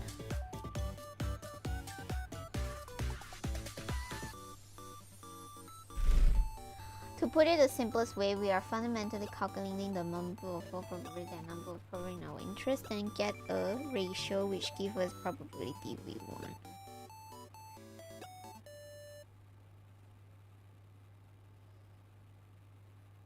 I don't get it.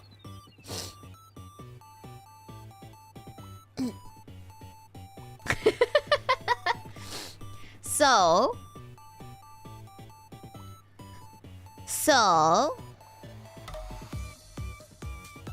how do I come from here to here without using a calculator? Is there a way to do this? 2, 3, 6.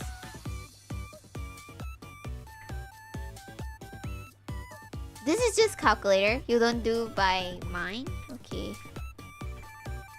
I'll do calculator. I'll open up calculator. 10 times 12 is 120, right? So 120 plus 36 is 156, right? Correct, right? 156.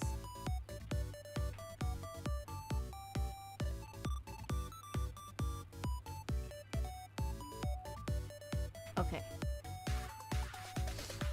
And then this one, 50.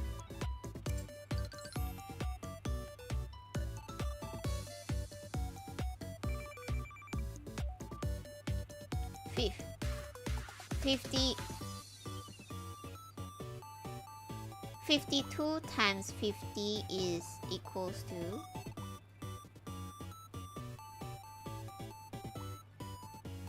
52 times 10 equals to 520 times 5 equals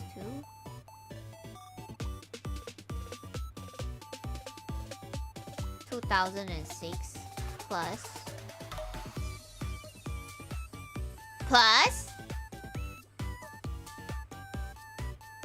52.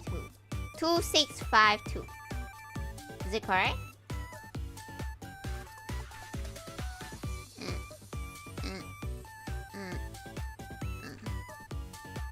Yeah. But from here, I cannot go from here.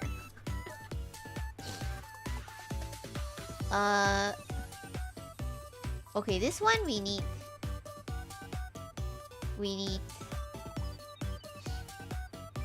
calculator.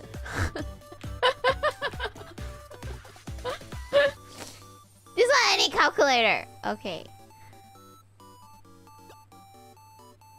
What is factor out? What does factor out means?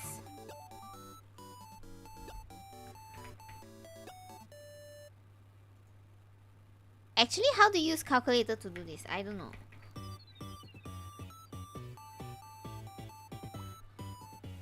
Divide by 2. Divide by 2. Divide by 2. 2.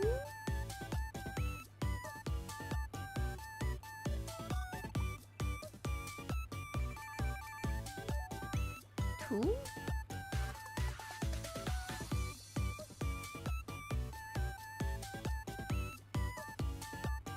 2.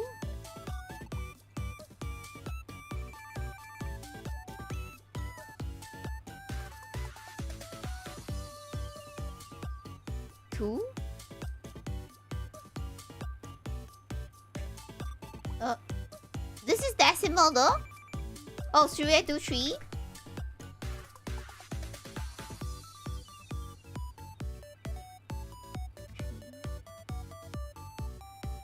And then 3? Wait. Now is what? Now is what? Now is what? I'm stuck!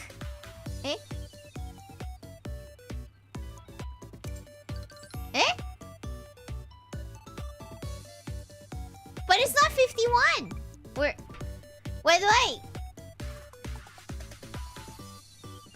do I get 51? Where do I get 3 out of 51?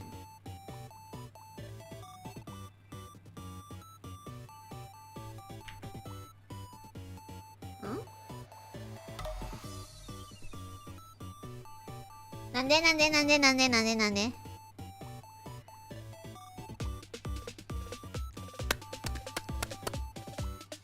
17. Oh. No. Yeah, we cannot cleanly divide 13.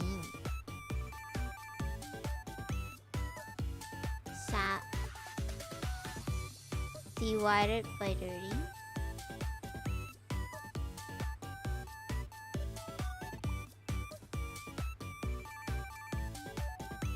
One.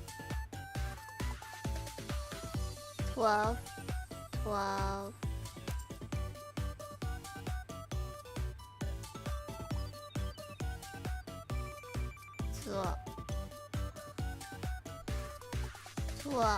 31.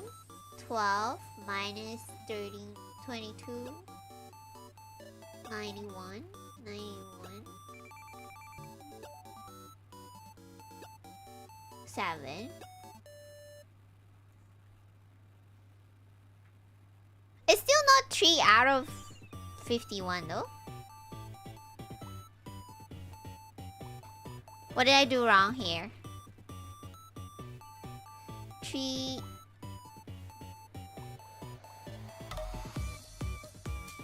1.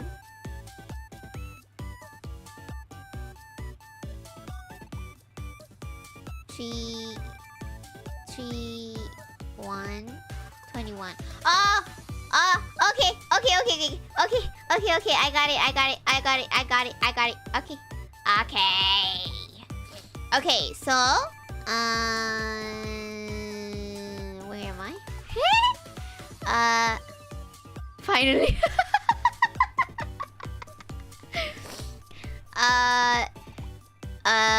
So probability of set spade 2 given set 1 equals to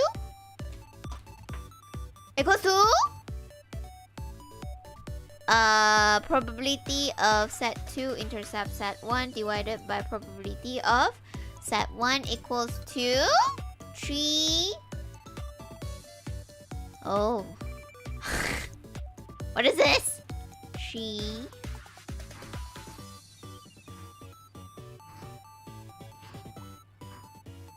This is English. How do you calculate this with head?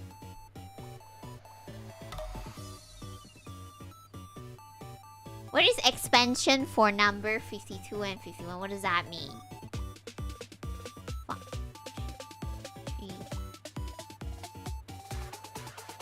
Oh, wait. Do we just cross this? Like...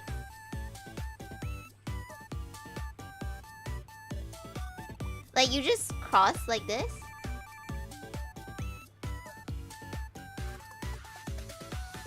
Eh? Wait. This is equals to... this one, right?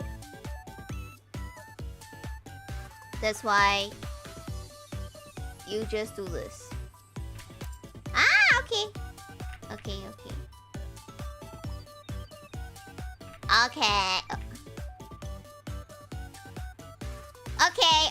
Okay. I got it. We can do it without calculator. Yeah. Okay, next. This case is simple enough that we can check our answer by computing the conditional... What? This case is simple enough that we can check our answer by computing the conditional probability directly. If the first card is a spade,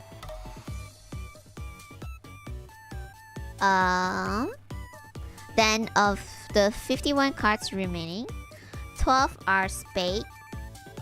So the probability the second card is also spade is 12 out of 51.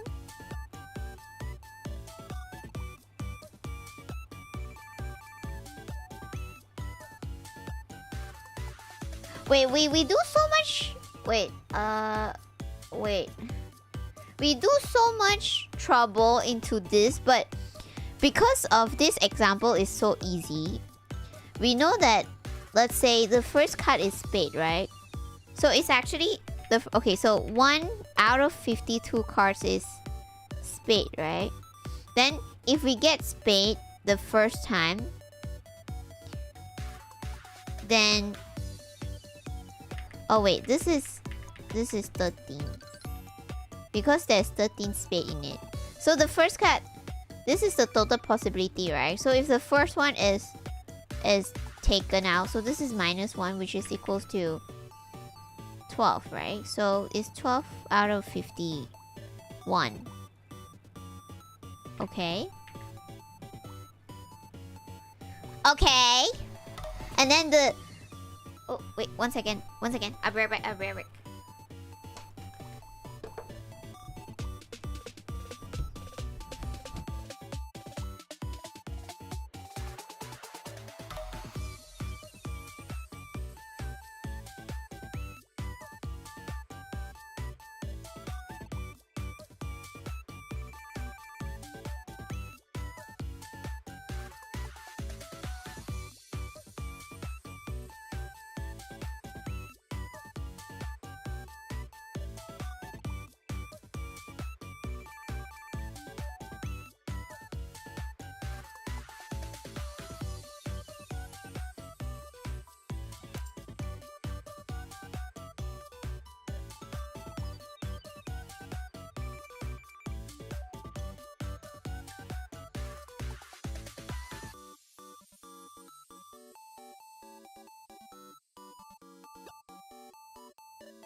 In higher level of mathematics, you don't do much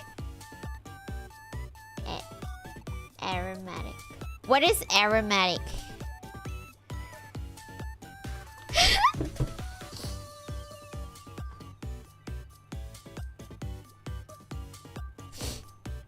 What is...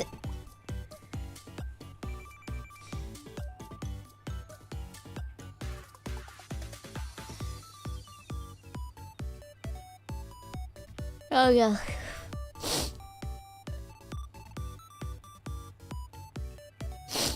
Anyway.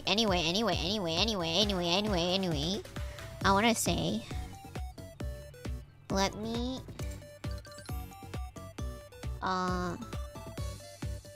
drop a message to speaker to say thank you because I haven't said thank you yet. I wanna say thank you. 1 second.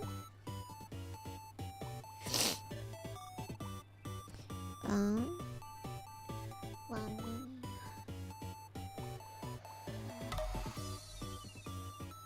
I wanna say thank you. Oh, if everybody, let me put a link.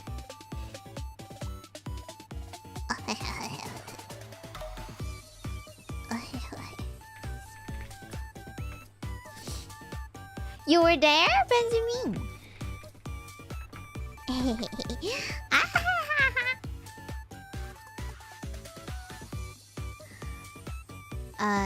It's not live.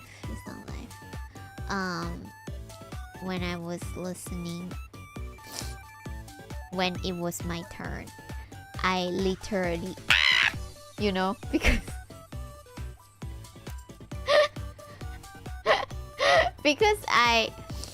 I couldn't get used to listening to my own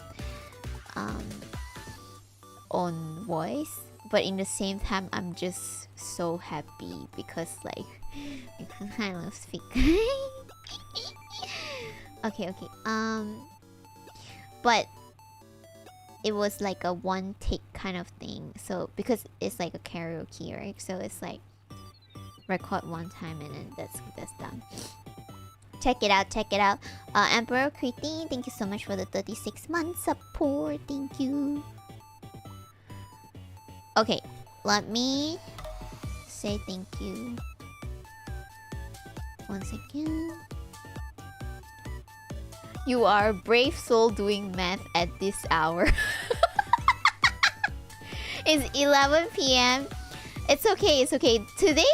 I think today's class is quite easy. Like, compared to the first class, I think this is way easier. We're already at class 3. We're already at class 3, so...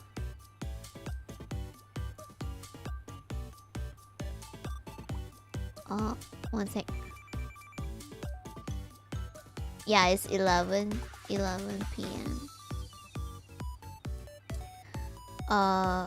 Wait, this is not good. Wait, one second.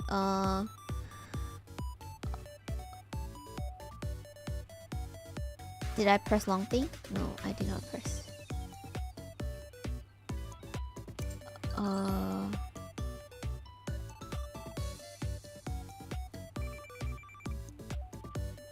Okay, I'm going for it.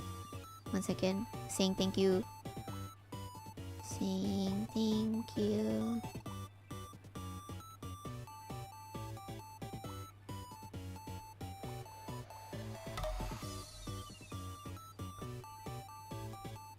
Is it working? Okay.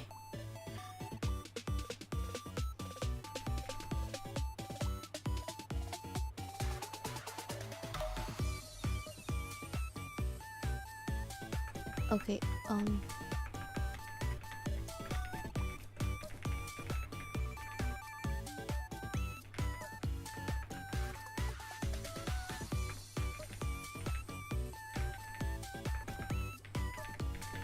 one second.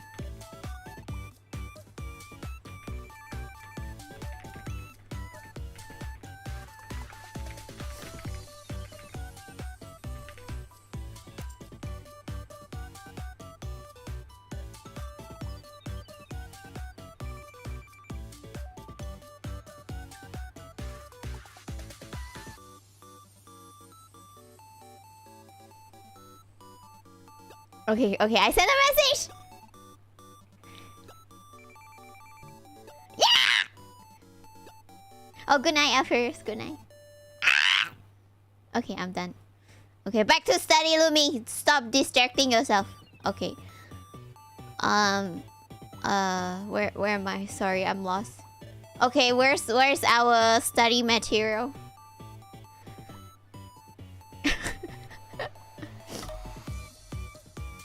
Okay. So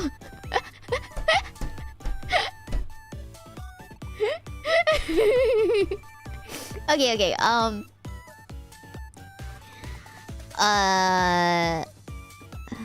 Bots, where are we?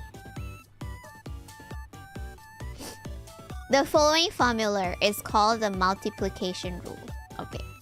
P intersect B equals to probability E of A intersect B equals to probability of A given B times multiplied by probability of B. Okay. This is simply a rewriting of the definition in equation 1 of conditional probability. We will see that our use of the multiplication rules is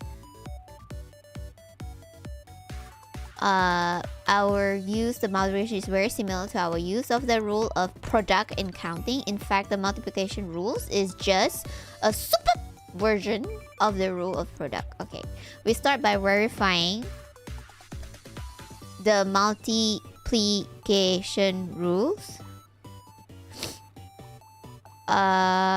Solution. Example 3. Draw. Do you know how to get that from above formula, Lumi? This one?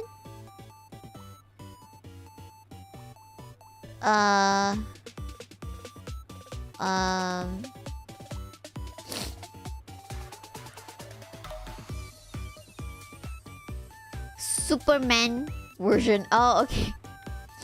The one above. This thing. This thing? Oh wait, we calculated it. It's here. Or did I do wrong? Did I do wrong? Is this one, right? P... Keep on going, okay. Keep on going up. Keep on... Draw 2 cards from a deck. Define the event as... The first card is the C. Okay. Verify the multiplication rule. Okay, so... The multiplication rules. From the previous example, we know that S2 given probability of S2 given S1 equals to 12 out of 51. Okay. And the probability of S1 intersects S2 is 3 out of 51. And probability of X1 it is equals to 1 over 4. From this, you use the formula.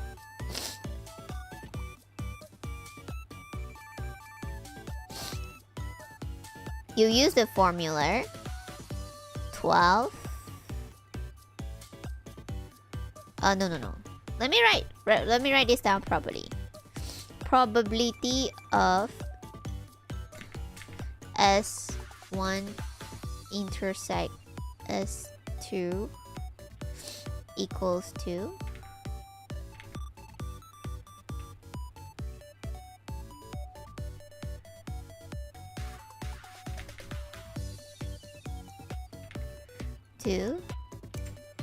probability of A given B which is this one. 12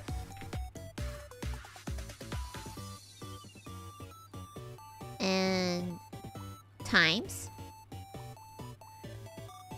P probability of B is 1 out of 4.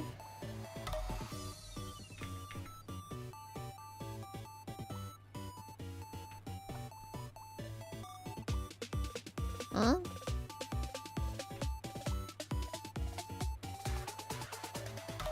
Which is 12.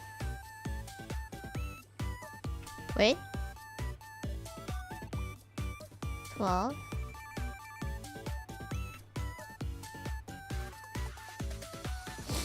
$51 times 4 is how many?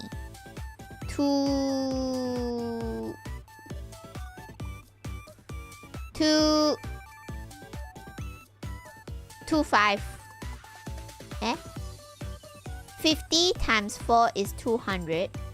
204. 2. No. 2.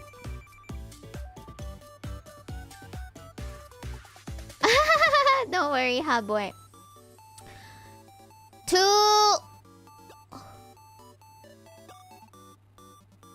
No. 2. What am I doing?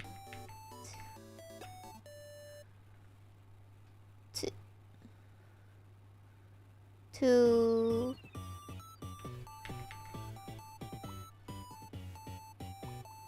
12. 50 times 4 is 200, right? So 204. And then divided by 4 is 3. 6.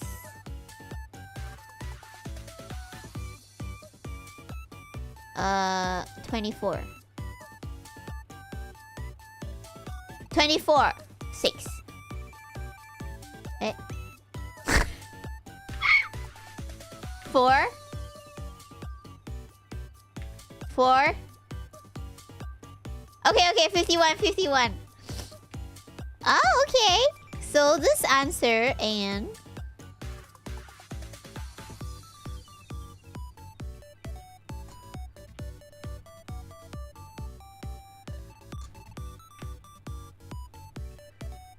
Okay, so this one This one and where am I? And this one is the same.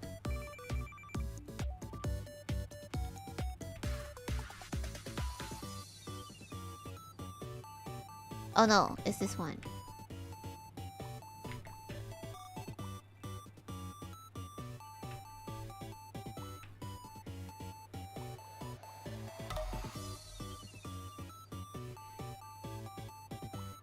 Okay.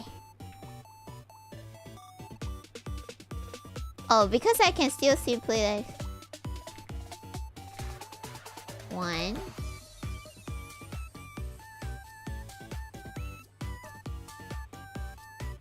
Like this. Yeah! Okay. I got it. Okay, so this is the... Wait, the important formula. Let me write down the important formula. I feel like I'm missing out the important formula. So... Okay, here we go. Probability of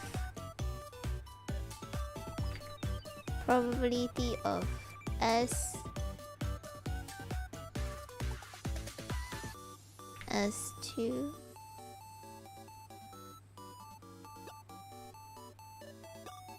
equals to this thing is important whether you're checking your games are fair. But wouldn't game company want to make it unfair now to get more gachas? Where is my salad?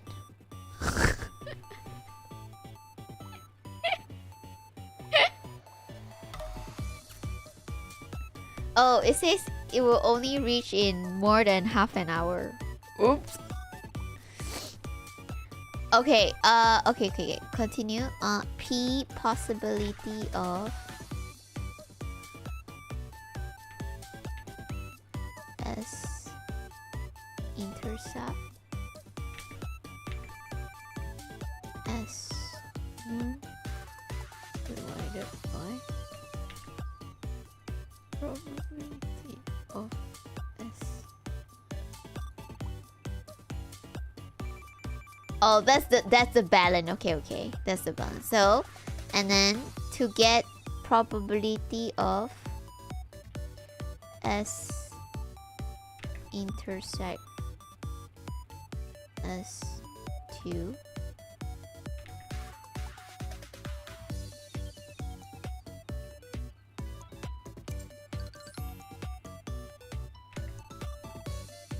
okay equals to probability of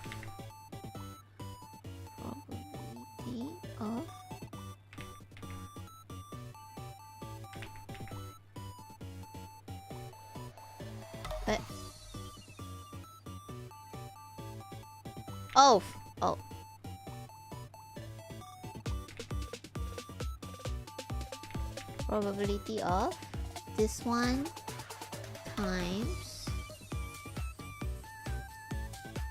Oh, I'm stupid! Look!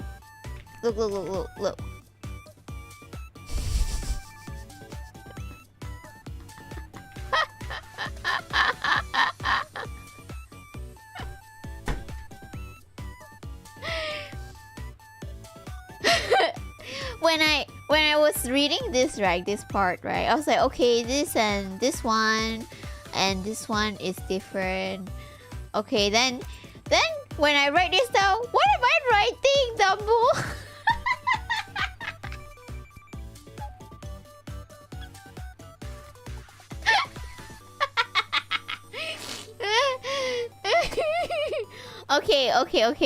Okay, move on.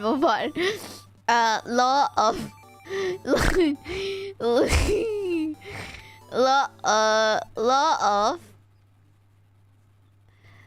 total probability will allow us to use the multiplication rule to find probability in more interesting example. Okay, It involves a lot of notation, but the idea is fairly simple. We state the law when the sample space is divided into 3 pieces. It is simple matter to extend the rule when there are more than 3 pieces.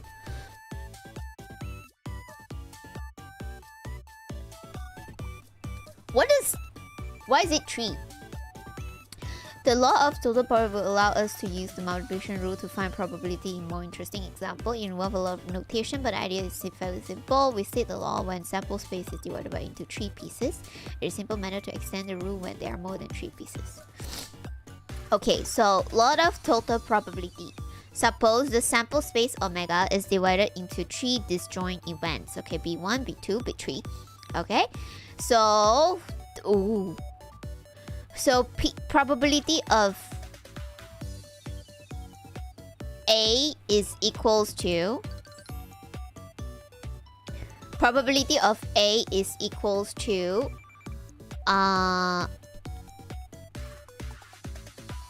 probability of A and intercept B1, B2, B3, and probability of A also equals to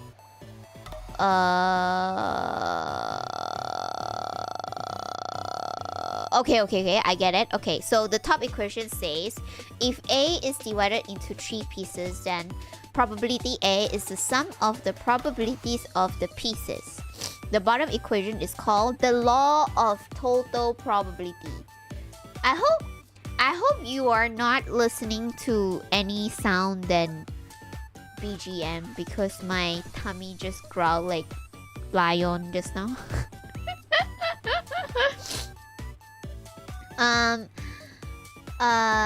No see. Yeah. I think counting cards. I mean, I watched in the movie like counting cards will get banned in the casino. Okay, so the law holds the sample space omega and the event A are each divided into 3 joint pieces. Okay. Disjoint. Yeah. The law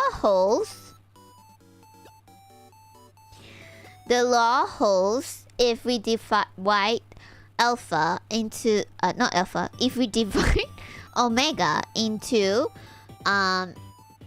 any number of events, so long as they are disjoint and cover all of omega, such a division is often called a partition of omega. Okay. Our first example will be one where we already know the answer and can verify the law. Example 4. An urn contains 5 red balls and 2 green balls. 2 balls are drawn one after the other. What is the probability that the second ball is red? Okay, so there's 5 red balls and 2 green balls. So the sample space is omega equals to red, green, red, green. 2 balls are drawn together. Okay, so if we draw 3, okay, so let R1 be the event the first ball is red, and G1 equals to first ball is green, and R2 is second ball is red, and G2 equals second ball is green. We are asked to find probability of R2. So probability of R2. Okay, let's compute the same value. Okay, so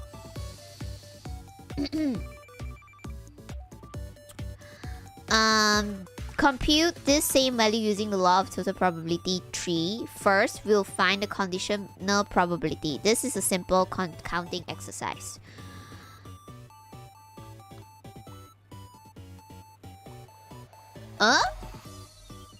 Counting? Where are we counting? We have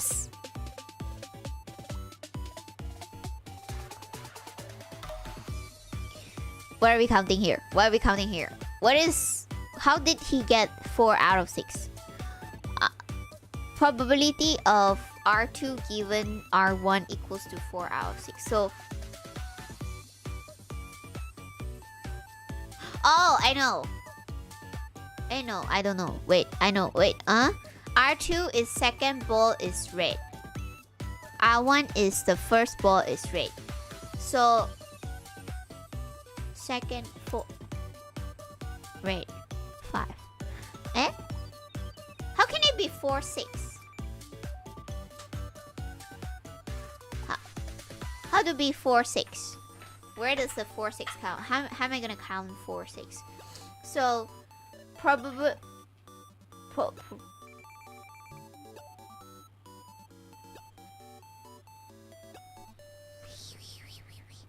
if we use this calculation, doing this means that equals to... Oh, but we... And...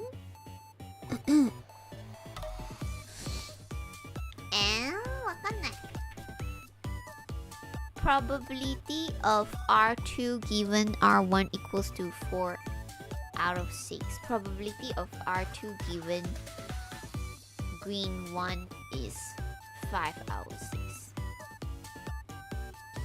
R2 is the second ball is red. R1 is the first ball is red.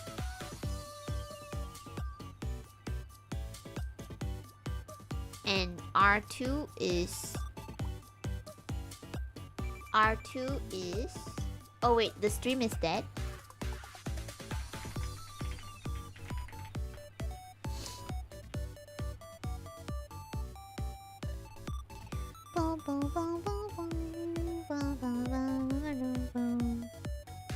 It's lagging.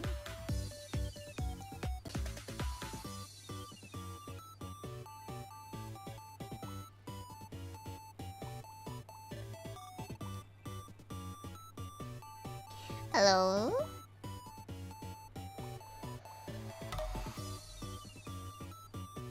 Can you hear me?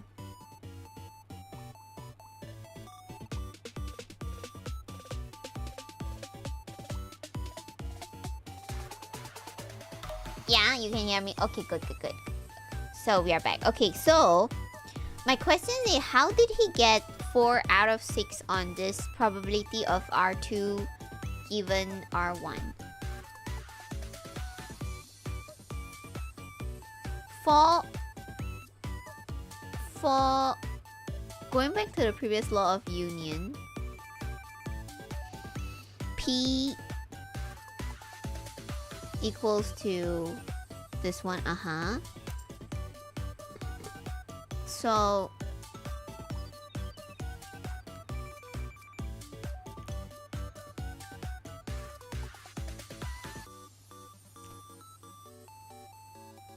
PRR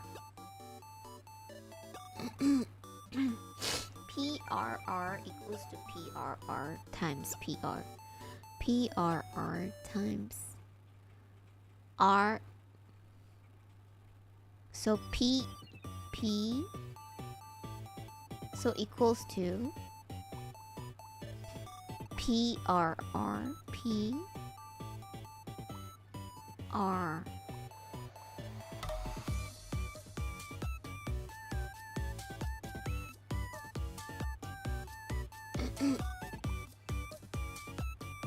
From the earlier close, probability of second ball is red, which is the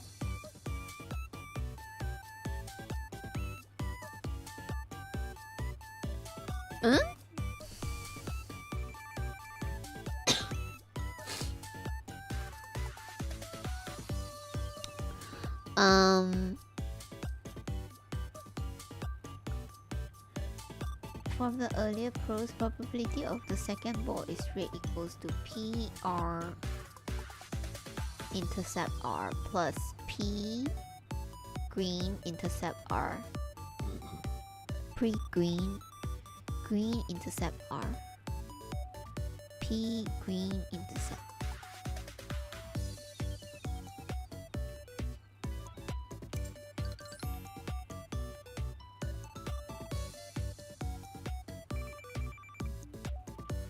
I'm lost.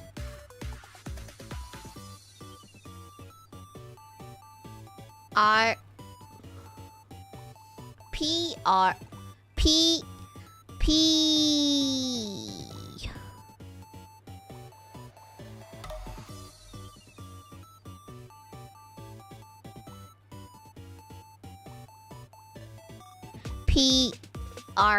P R2 equals to P times P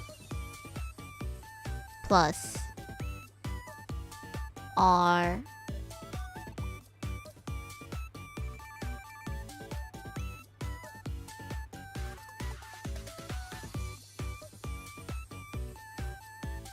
R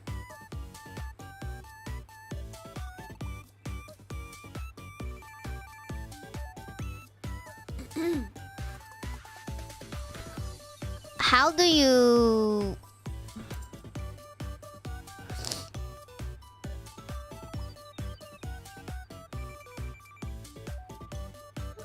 R probability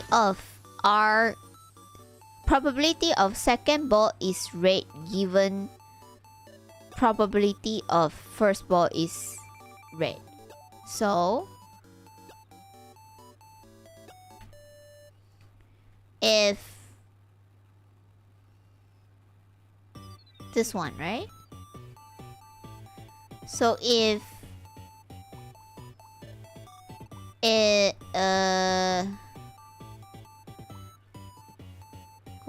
going up here, probability of is this thing. Okay, so probability of hello stop pop P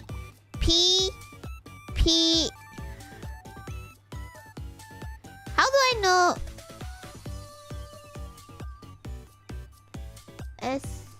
S intercept P. Okay, so I should write it down, right? I should write it down. So R probability of R 1 second, I'll be right back.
Okay, I'm back. Hello, Matt. Hello.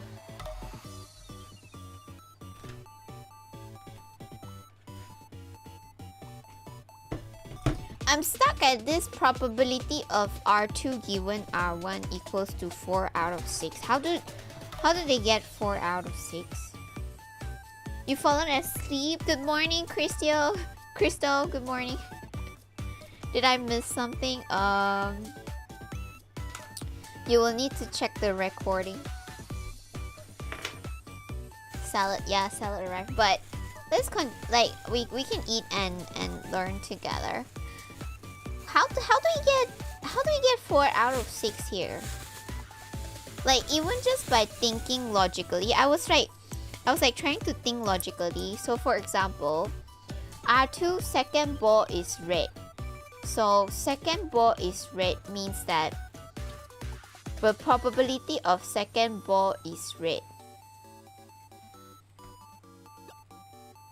We wouldn't know, right? Wait, we need to, okay, so the first ball is red means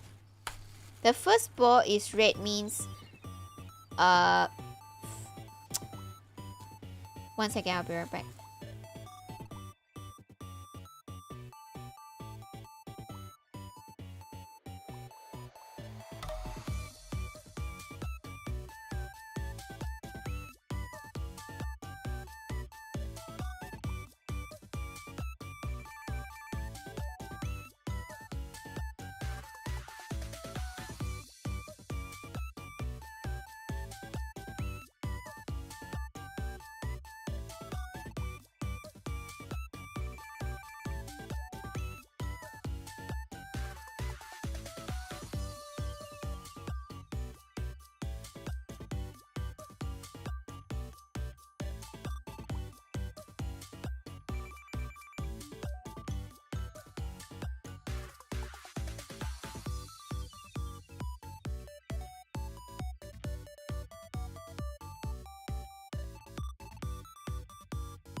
Any probability that has pick one red ball.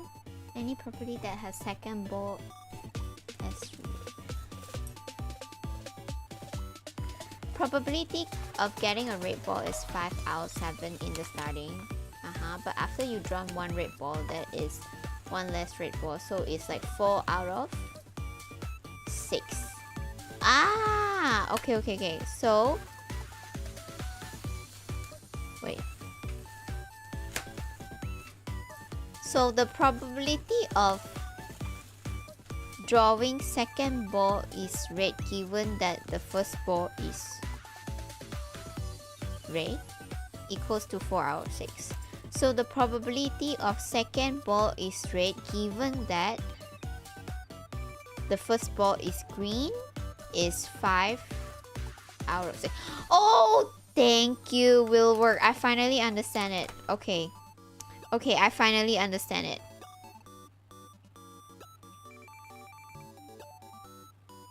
It finally connects. I have the space connection.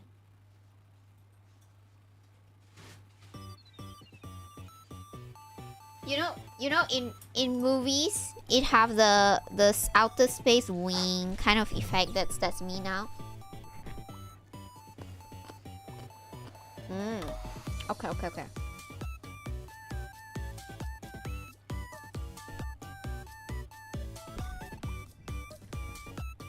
Give me 5 minutes to nom a bit.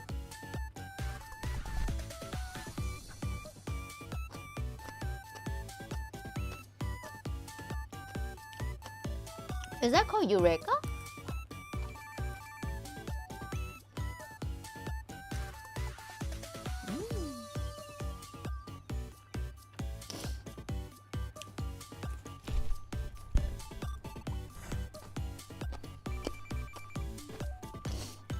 quite yummy.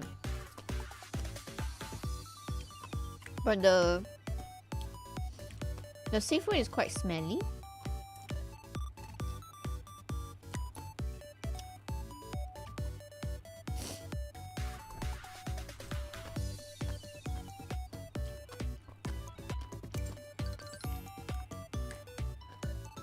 How come you can eat during class? Oh, I always eat during class.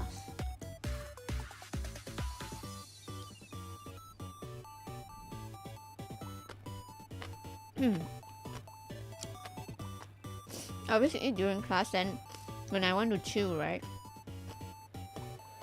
I'll pretend I'm sleeping. So the head is down, right? So I'm chewing. For example, I eat chocolate.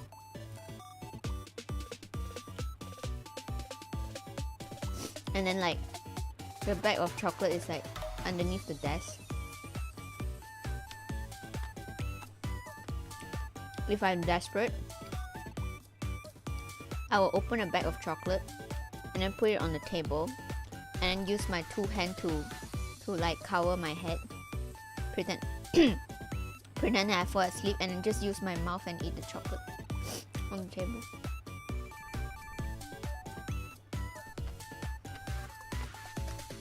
No, I'm just not learning in class. Crystal. It's just only eating.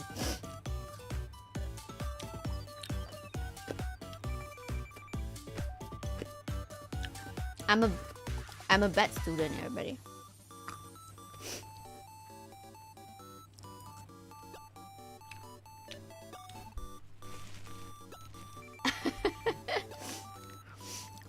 Welcome. I'm very thankful though, like all of you are very patient compared to my teacher in the past. All the teachers in the past kind of like give up on me. Like, well, it's not really give up, it's just that they have so many students to take care. And of course they want their reputation to be good, right?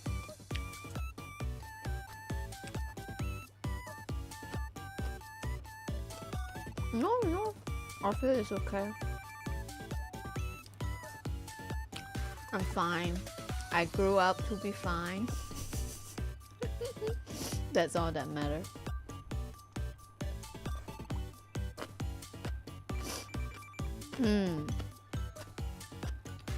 You're right, Miss Crossing.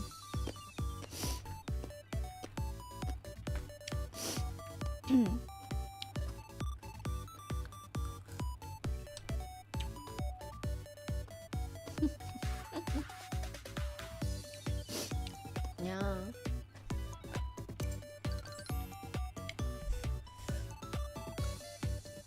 Well, for me it's a win. For me it's good because I get to learn something new, right?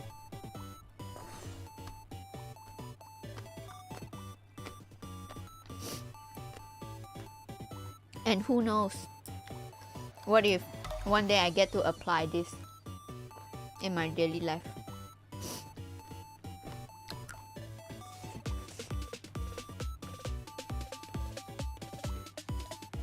So spicy, this thing.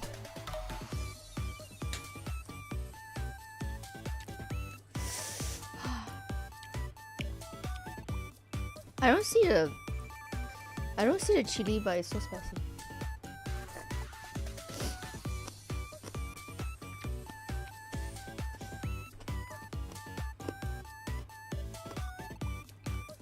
Next time I want to try the instant ramen salad. The dressing?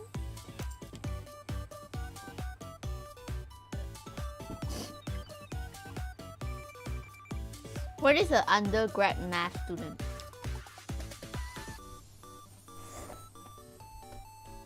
I'm not a math student though.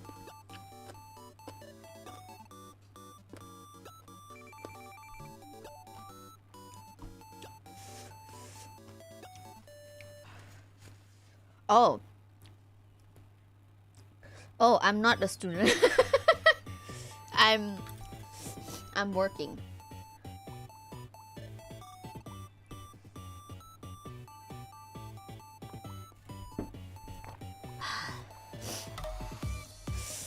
Spicy.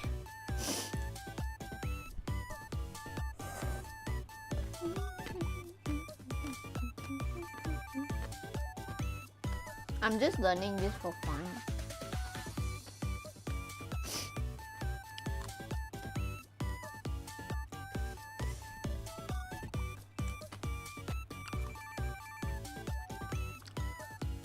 Yeah.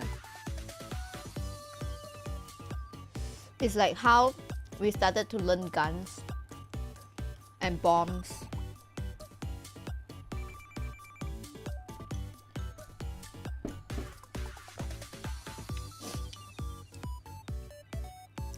Well, I think I'm still having the where are we going to use this in life, but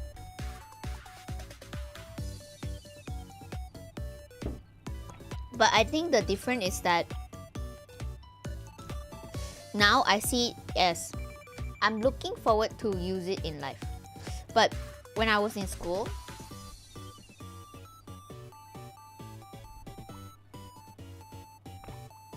the answer is always just gonna be I won't use this in life, you know what I mean?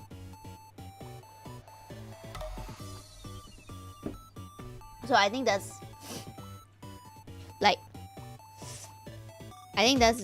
that's a very different situation.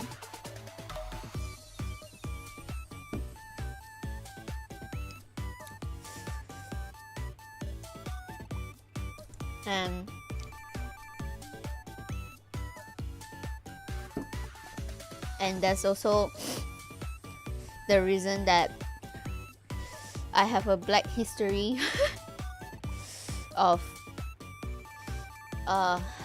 spicy. One sec.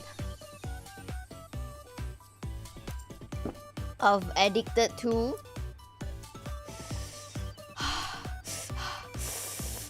gachas mobile game.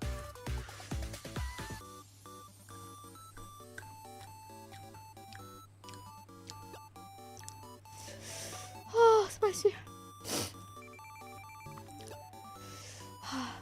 Okay, let me eat 2 more bite. Then I'll keep it in away.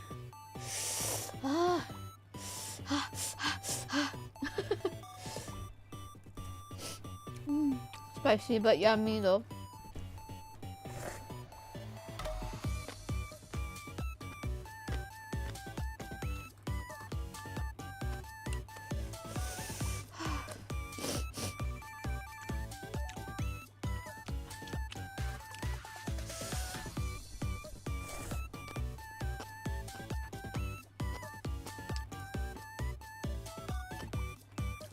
Okay, let me clean up.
Okay, I'm recharged.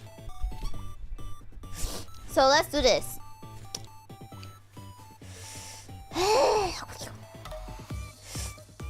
So here, because of this, the probability of second ball is red.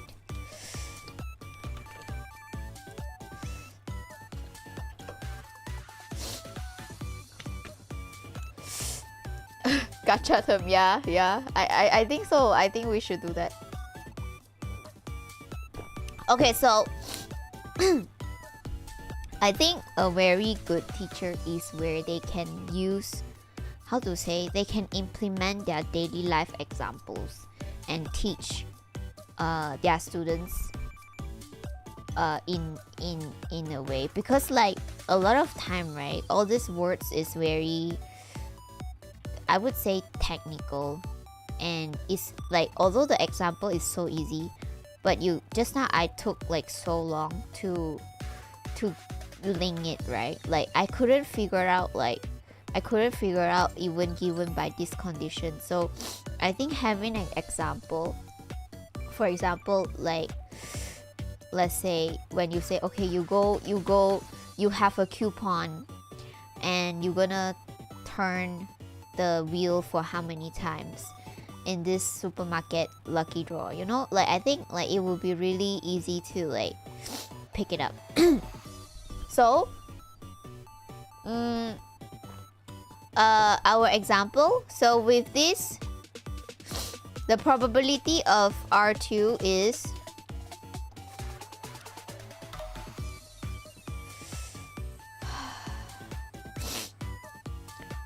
probability of R2 given R1 times probability of R1 plus probability of R2 given, okay, so the probability of second ball is red is equals to the probability of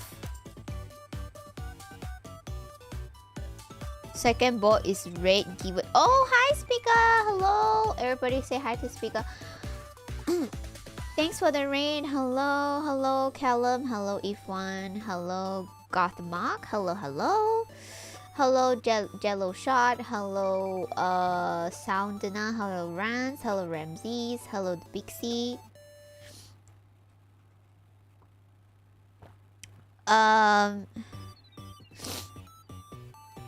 Thank you everybody, thanks for the raid, thank you.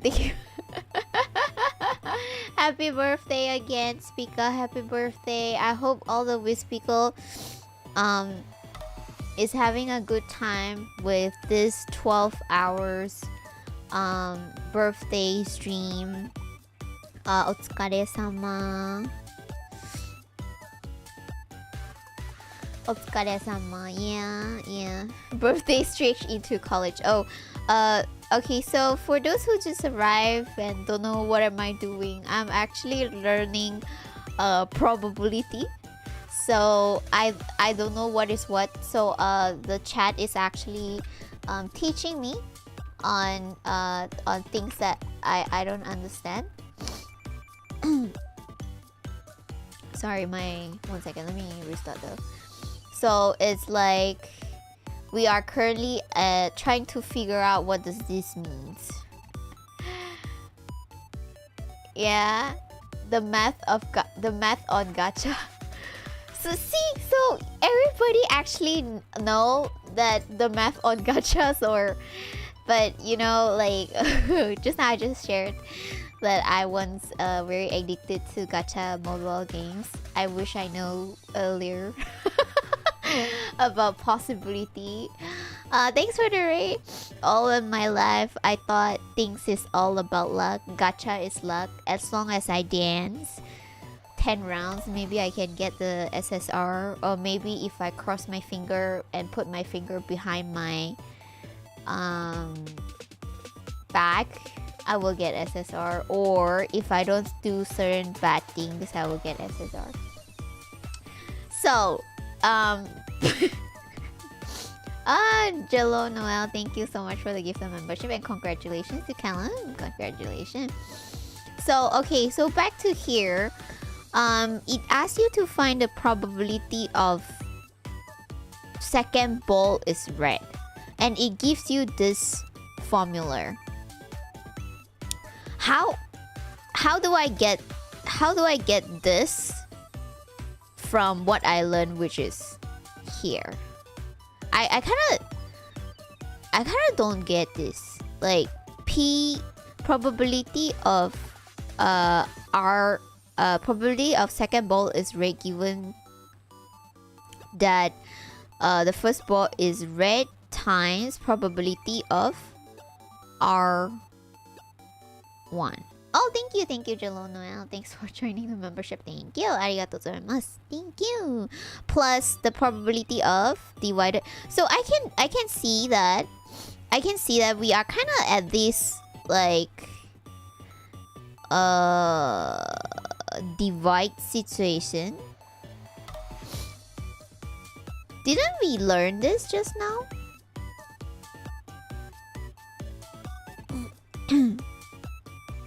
Equals to probability of. So we know that where am I? We know that we know that this is 4 times 6, right? Times probability of R1 is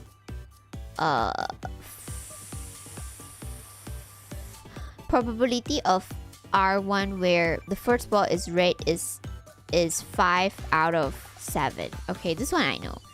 So probability of R2 given G1 is 5 out of 6 times probability of green first ball is green, which is 2, 7, which I know. But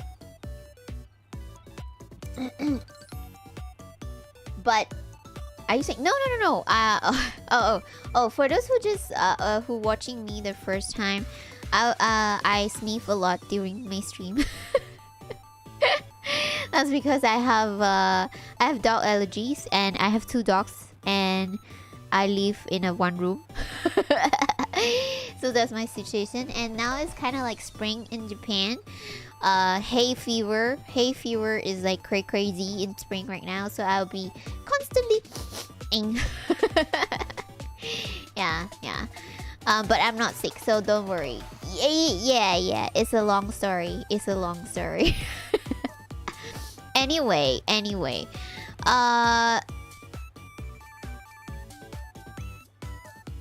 how do they come up this formula based on what they want to find? Is there a way? Yeah, I've been sniffing for years.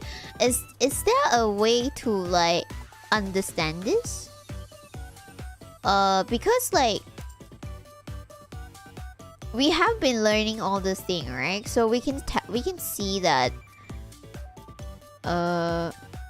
I cannot see the connection from here. Like if R2,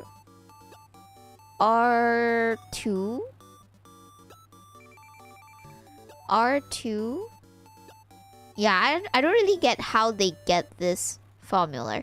I was trying to like look at this part, but I don't see any connection here. More allergies in the summer. Summer is still okay because the trees that I'm allergic to is in spring. so spring always is like double allergy attack. Summer is like single allergy attack. You feel dumb? Please tell me this is no. It's not it's not a homework. It's not a homework. I'm not it's no, we are just learning this together, Morphin. Okay, so let me look up. Is there any hint? Oh wait. I think this is the hint. Okay, so it says here the law of total probability is that Callum, I don't think this is a refresher because I don't remember I learned anything.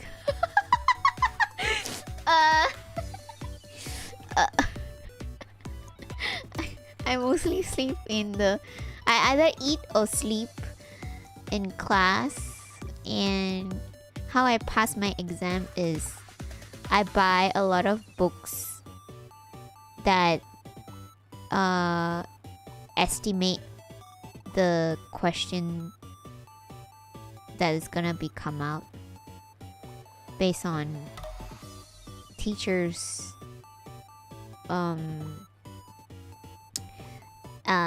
estimation, and I just remember the answer based on the question without understanding the question.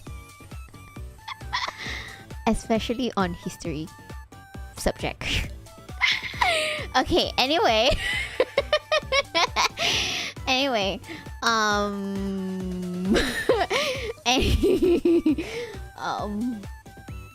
okay, so anyway, okay, I think this is the formula. So this is the formula. This one plus this one plus this one. So we are doing this. Oh, okay, okay.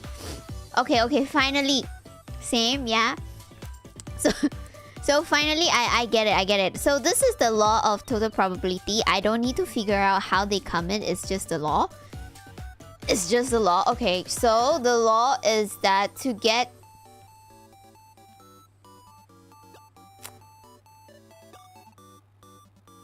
Can I ask another question?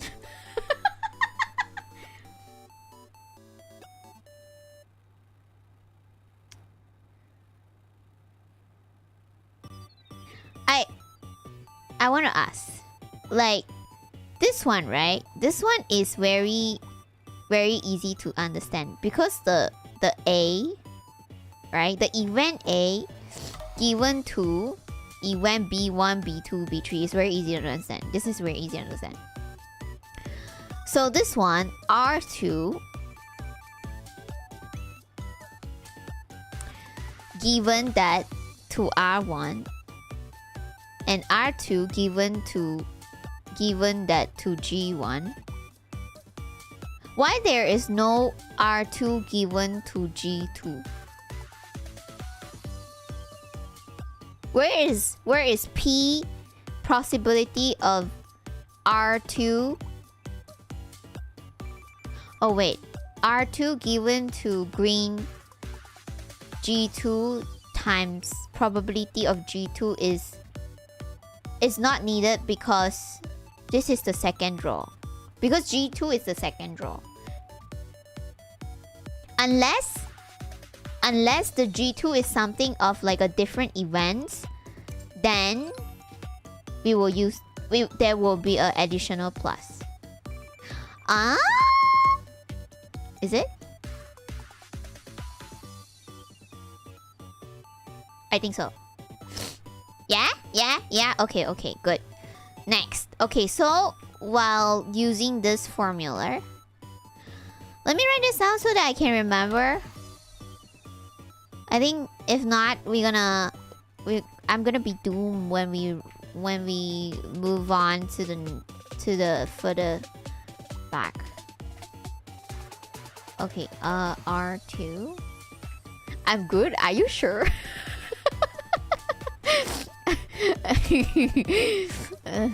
I was stuck in the same thing for so long. Just now, 1 second. R2 equals to P possibility of rate second draw rate given to first draw rate times possibility of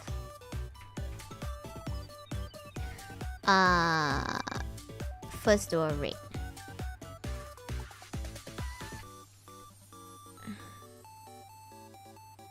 I'm busy eating my spicy salad. I'm wide awake now thanks to the spicy salad. Plus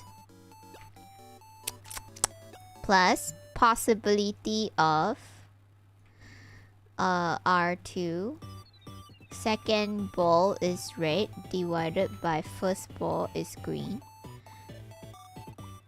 I have another question. What if you have more than two variables? How are you gonna still calculate with this? Maybe I'm getting too advanced. One second. Spicy salad is a thing. Oh yeah. It's like it seems like it's like a Thai salad. Papaya salad with seafood. Okay, so 4 divided by 6 time variable as in, you know, for example, like you have R and G, and what if you have a M and then you have a T? You know, you have a lot of events. Then your this formula is gonna be so long. Is that still doable? 5. Yeah, you have to calculate each event. Okay, this. I'm cheating, everybody. Wait, no, I'm not cheating. Wait. I feel like I'm cheating because I'm looking at the material and just write whatever they said. One second. Possibility of green. Oh, you get up to 3 change of. Oh, do you understand? Yes, I did. Okay. Let me try to explain to you. Okay. So, possibility of the second ball is red, given that the first ball is red, is that out of 7 ball, if the first ball is red, then there's 6 ball left. And then there's total 5 red balls. So if the first is red, then there's only 4 red balls. That's this part.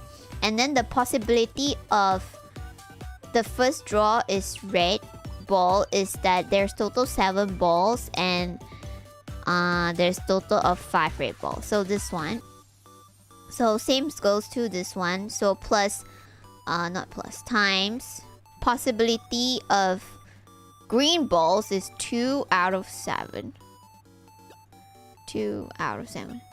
But thanks for asking me. That's very good checked.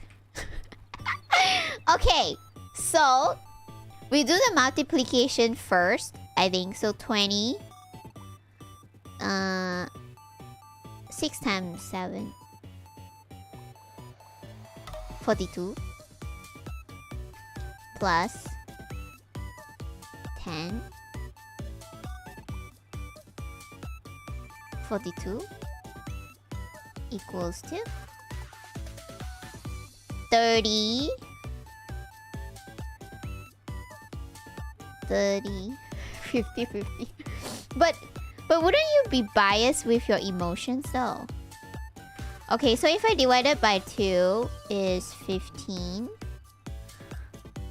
2.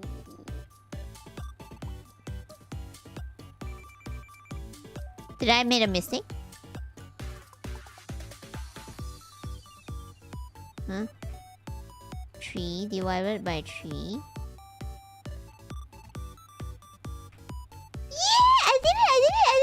I got a 5 out of 7. Nice. Okay. Of course, this example is simple enough. Hello, it took me more than half an hour that we could have compute probability. Come on. Praise me.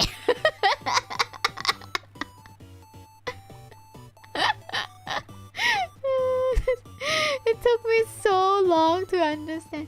Thank you. Thanks for the hit pad. Thank you. Okay. So it says it's simple enough that we could have compute probability of R2 directly the same way we found probability of S2 directly in the card example. But we will see that in more complicated example, the law of total probability is truly necessary. Okay. Probability earns. The example above. No, I don't have Streamlab, Callum. I don't know how to use them. The example above use probability earns. Their use goes back to the beginning of the subject, and we would be remiss not to introduce them. This toy model is very useful. We quote from Wikipedia. Earn problem. Can I click? Ooh, what is this? It's an idealized mental exercise in which some object of real interest, such as atom, people, car, are represented as colored balls in an urn or other container. One pretends to remove one or more balls from the urn. The goal is to determine the probability of drawing one color or another or some other property. Isn't this gacha? A number of important variations are just... Oh! Gacha time! Gacha! Oh! Shit. Where am I? Gacha. Time to gacha. We are at class 3 just now, right? Class 3. Okay. Okay. Improbably. This is how Ichiban Kuji works. Oh, thank you. Thanks for the snacks, Caleb. Thank you. Improbability and statistic and earn problem. And if I understand it, can I have a gacha? Maybe I can start making gacha stuff. An earn problem is an idealized mental exercise in which some objects of real interest, such as atom, people... Okay. Oh, this is just the one just now. Okay. It doesn't take much to make an example where 3 is really the best way to compute the probability. Don't fall back into it. Here is a game with slightly more complicated rules. Okay, example 5. An urn contains 5 red balls and 2 green balls. A ball is drawn. If it's green, a red ball is added to the urn, and if it's green, a red ball is added to the urn, and if it's red, a green ball is added to the urn. The original ball is not returned to the urn. Then a second ball is drawn. What is the probability that the second ball is red? Oh gosh. Solution. The law of total probability says that probability of the second ball is red can be computed using the expressed in equation 4. Oh, it's the same thing.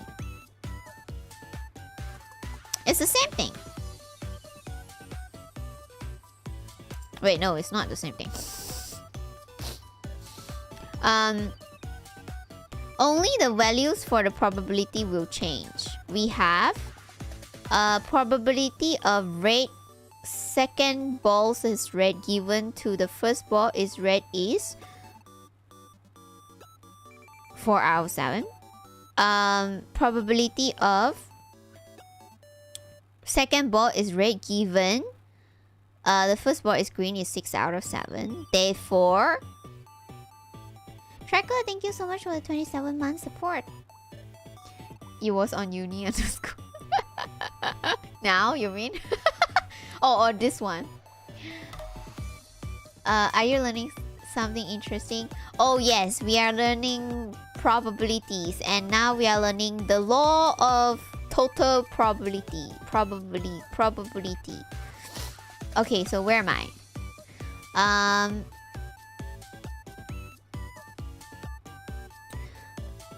Therefore, the probability of R2 equals to the probability of this times this, yes, plus the probability of this times this. Oh, I know why. I know what's the difference now.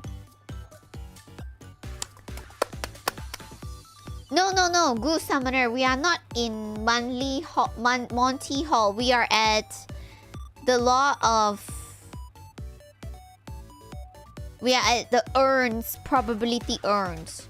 I know why I thought it's the same. Actually, it's not the same because the situation now is that it will add a ball, right? It will add a ball, so it will always gonna be 7. Ah, okay. I get it now. Okay.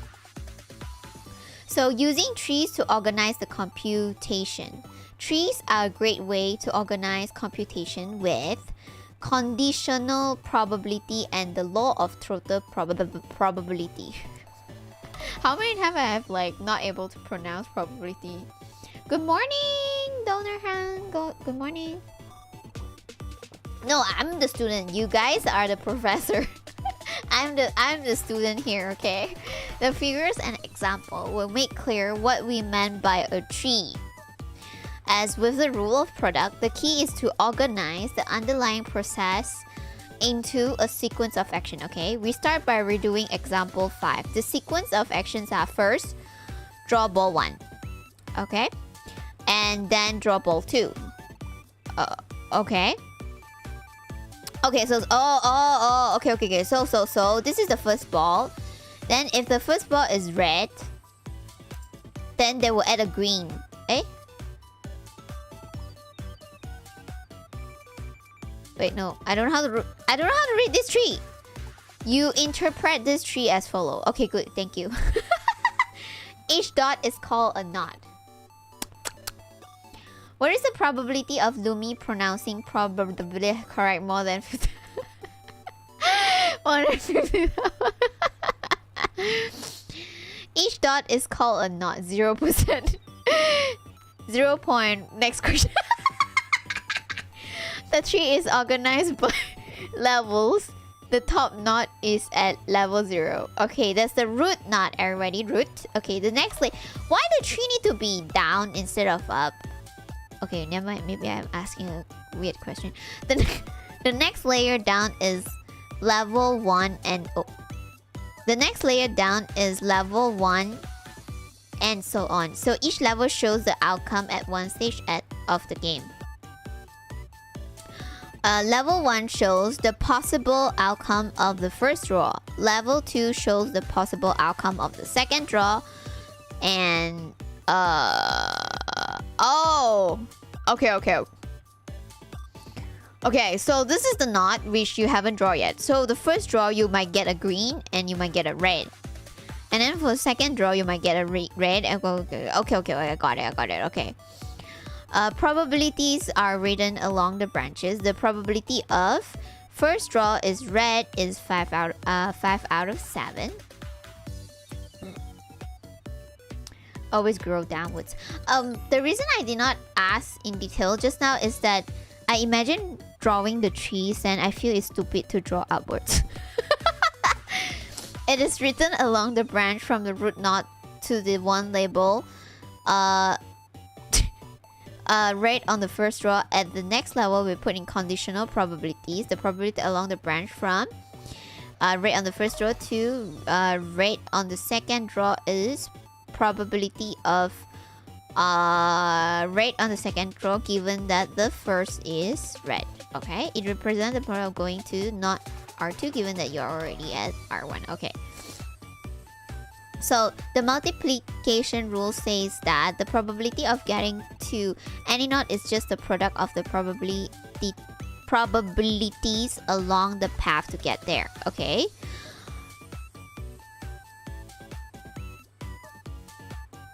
Okay, for example, the knot label second draw red at the far left really represent the event. First draw red intercept second draw red because it comes from the first draw red knot. Oh!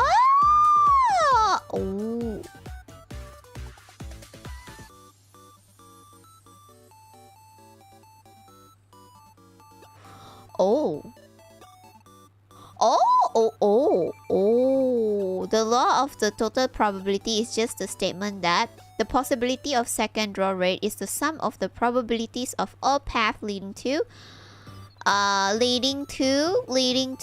the second draw is red. In this case is here and here. 5 7 4 7 5 7 5 7 4 7 2 7 6.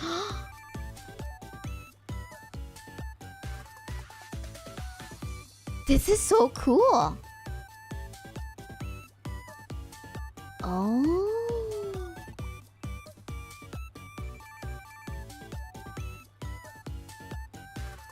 Oh, they actually explain how this part is in a tree way.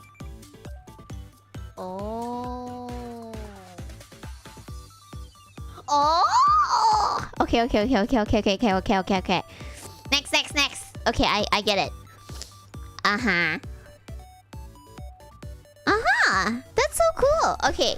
So, shorthand versus precise tree. The tree given above involves some shorthand. What is shorthand? For example, the knot mark R2 at the far left really represent the event R1 intercept R2. Since it ends the path from the roof through R1 to R2. Okay, here is the same tree with everything labeled precisely. As you can see, this tree is more cumbersome to make and use. We usually use the shorthand version of tree. You should make sure you know how to interpret them precisely. Okay, so this tree visual thing is actually need you to actually like train you to visualize the path. Because if you don't get the path, you will not be able to write down the intercept relation of each branch. Try going back to the tree you drew during the first study stream to count the possible outcome of 3 coins flipped and at... Oh, where was it again? Was it here? Is it this one? Is it this one? Is it this one? Wait, but my tree is... My tree is weird. This is the knot. Okay, so... The possibility outcome of 3 coin... 2... What should we do? The possibility of 2 heads. The possibility of second draw is head means that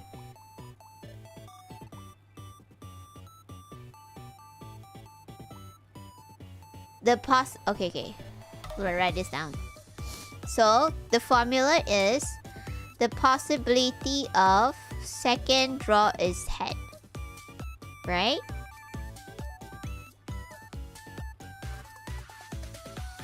Like this. So probability of this to this equals to probability of this one given that this one is head. Times probability of head plus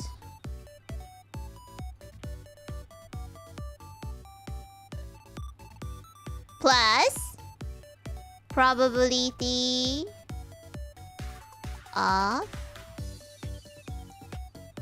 H2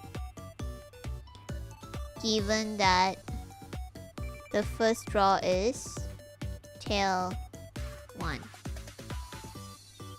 Like that, right? And then times probability of tail 1.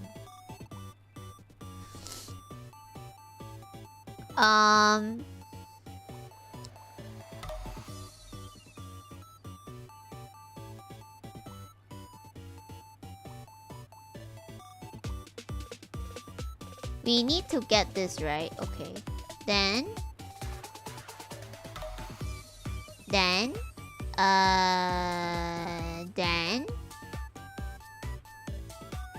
what? Then what? Then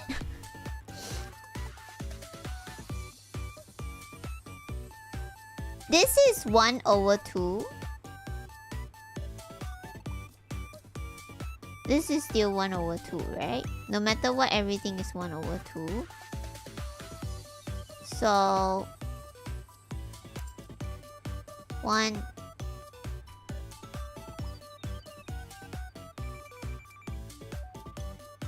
1 over 2 times 1 over 2 plus 1 over 2. Everything is 1 over 2 equals to 2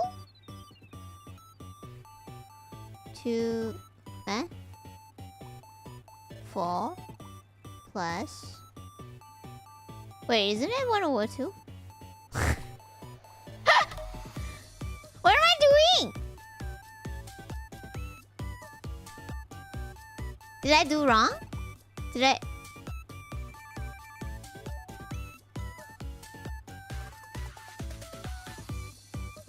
No. It's correct, right? Wait, did I do wrong? Yeah, I did wrong. Wait, which part did I do wrong? Wait. Oh, okay. So, if I really want to write the formula down with, like, let's say P, the probability of tail, the third draw is tail. Although we know that the coin is already, like, no matter what situation, how many branch we branch, it will be always to be 1 over 2. But if I kind of like want to write this down out, we're gonna be, how are we gonna write this? 3. How do we write this if this is like the third draw?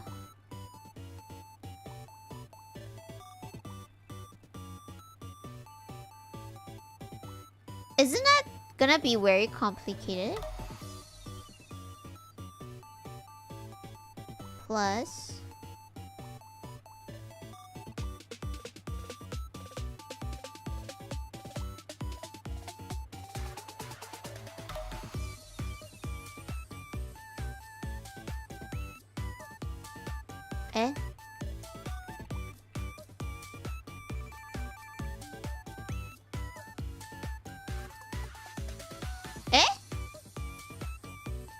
Okay, what? I'm confused. T.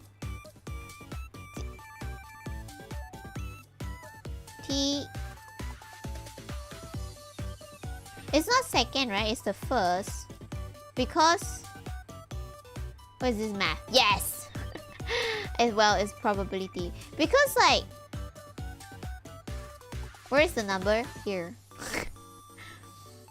Because, like, we need... Given that... Because we need the given that to be the first draw. Or else the tree branch is not gonna work. So I think we need to do this, like... I think we need to do, like, plus PT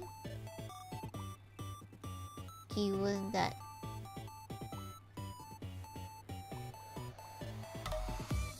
Something like that maybe. Then we do dot and then do this possibility. What is the NASA entrance exam? Anyway, where are we? Okay, let's go back here.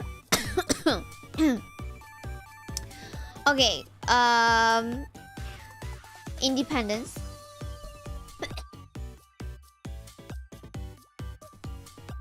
What if the coin has 5% chance of exploding every time you throw it? Is that FTL?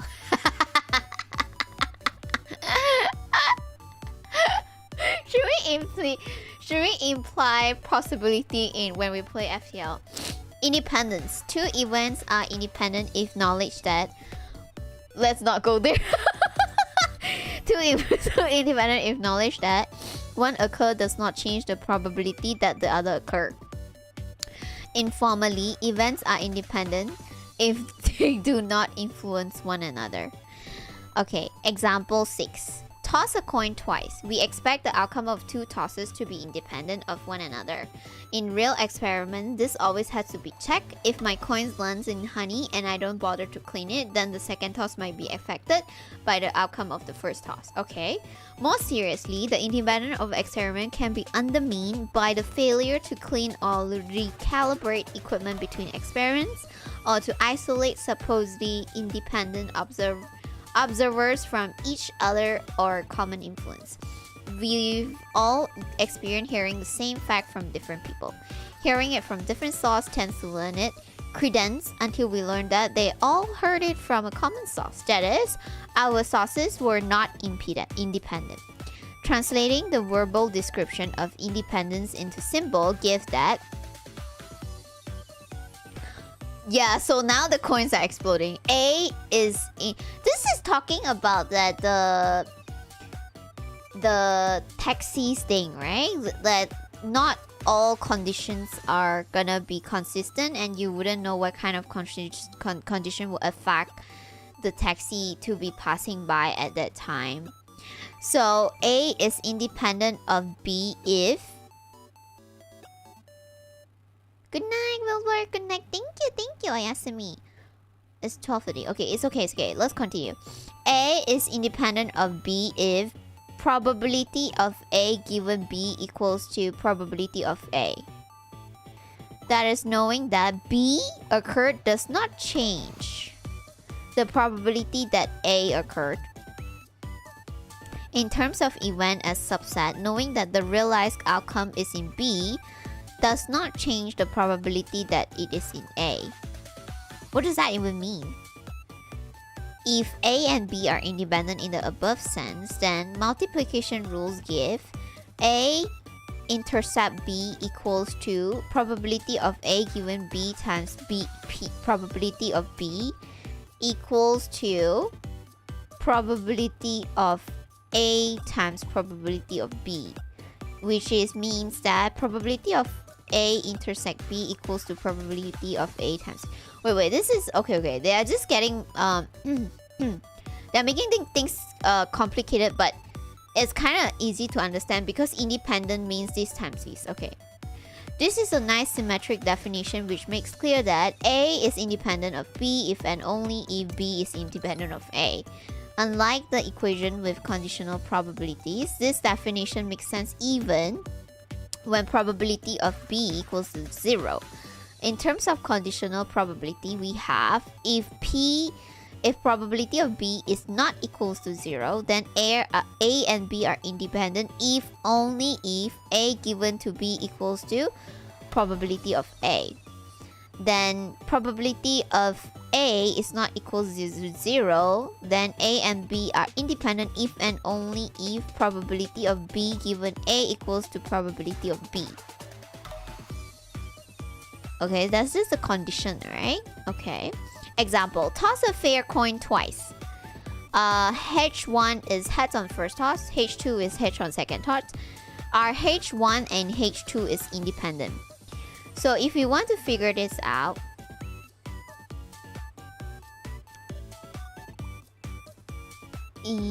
well, I think they are kind of like want you to think the things in like different way, so it helps you to like imagine things better the more you study.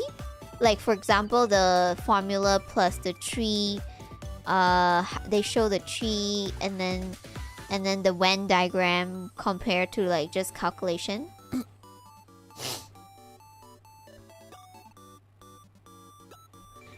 You just account for accordingly. That's what the tree is supposed to show you as well. If any goes for others, days can be 1 and you calculate for P1. Okay. So, okay. So, toss a fair coin. What is the possibility where H1 intercept H2?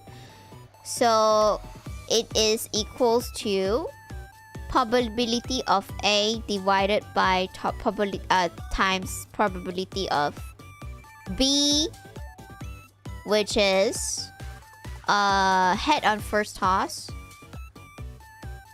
1/2 times 1/2, which is 1/4. Okay. Therefore, the wait.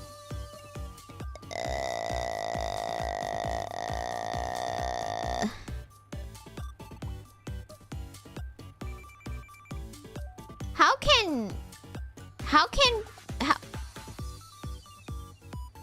wait, I don't get it says therefore the events are independent.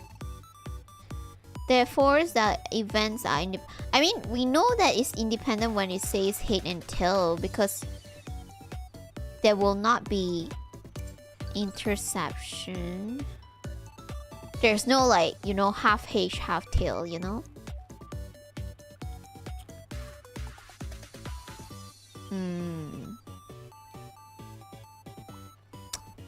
Let's continue. Example 8. Toss a fair coin 3 times. Let's H1 heads on first toss. A 2 heads total. Are H and A independent? No. We know that probability of A is equals to 3 out of 8. Since this is not 0, we can check if the formula in equation 5 holds. Now, head on first toss is this one. Contains exactly 2 outcomes from A. Yeah. So we have probability of A given to head on first toss is equals to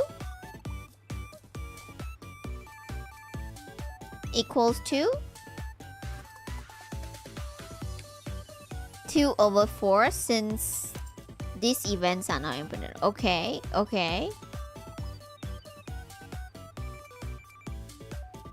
Probability of equals to probability A. Probability. Okay. Gotcha. Real coins have a chance to land on the middle. Hi RD. We are at class 3. Actually, not bad. We are doing quite good. But oh wait, we're just a little bit more finished class. Let's just finish class 3. I want to know what. Ooh, we are going to. Oh, okay. Let's not jump. Where am I? Okay, so example 9. Draw 1 card from a standard deck of playing cards. Let's examine.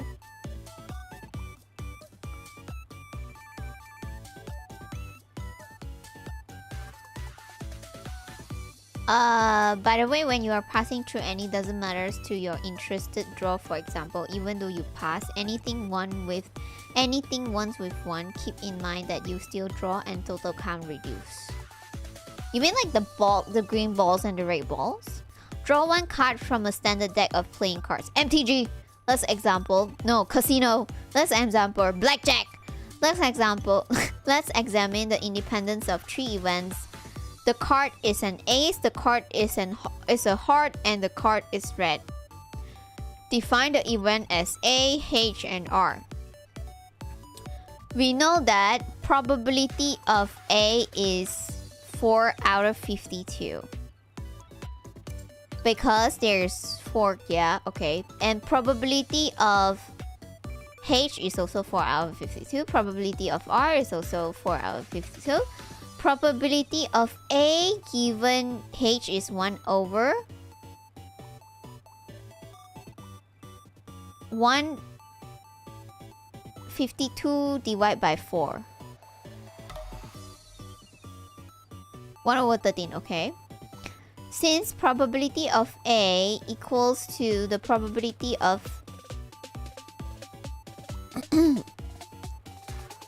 okay. B. Okay, I understand A. So probability of A equals to probability of A given H. We have that A is independent of H, okay?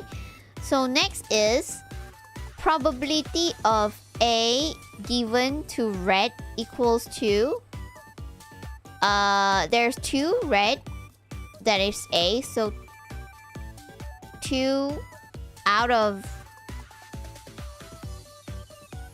Why is it 26?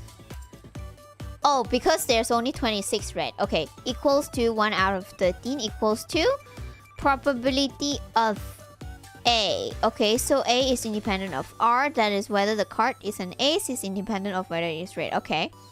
Finally, what about H and R? H and R, hearts and red. Since probability of hearts is one out of 4, and probability of hearts given that it's red equals to 1 out of 2 because there's only 2, right? H and R are not independent. We could also see this other way around. Probability of red is 16 divided by 52. And probability of red given that is heart equals to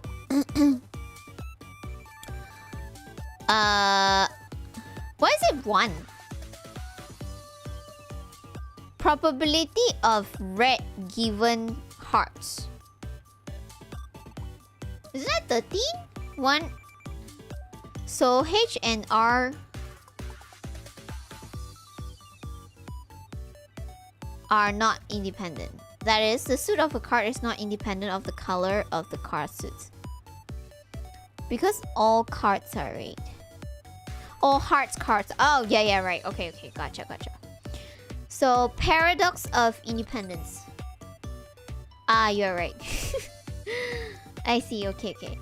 Paradoxes of independence. As an event A with probability 0 is independent of itself, since in this case, both sides of equation 6 are 0.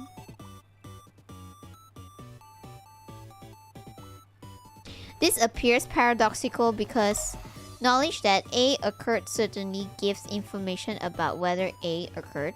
We resolve the paradox by noting that since probability of A equals to 0, the statement A occurred is vicious.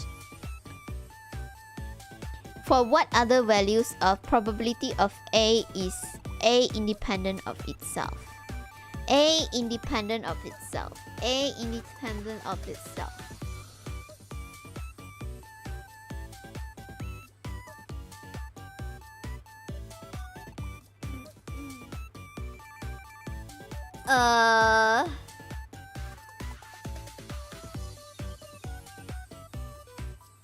Spade. Empty. Meaningless.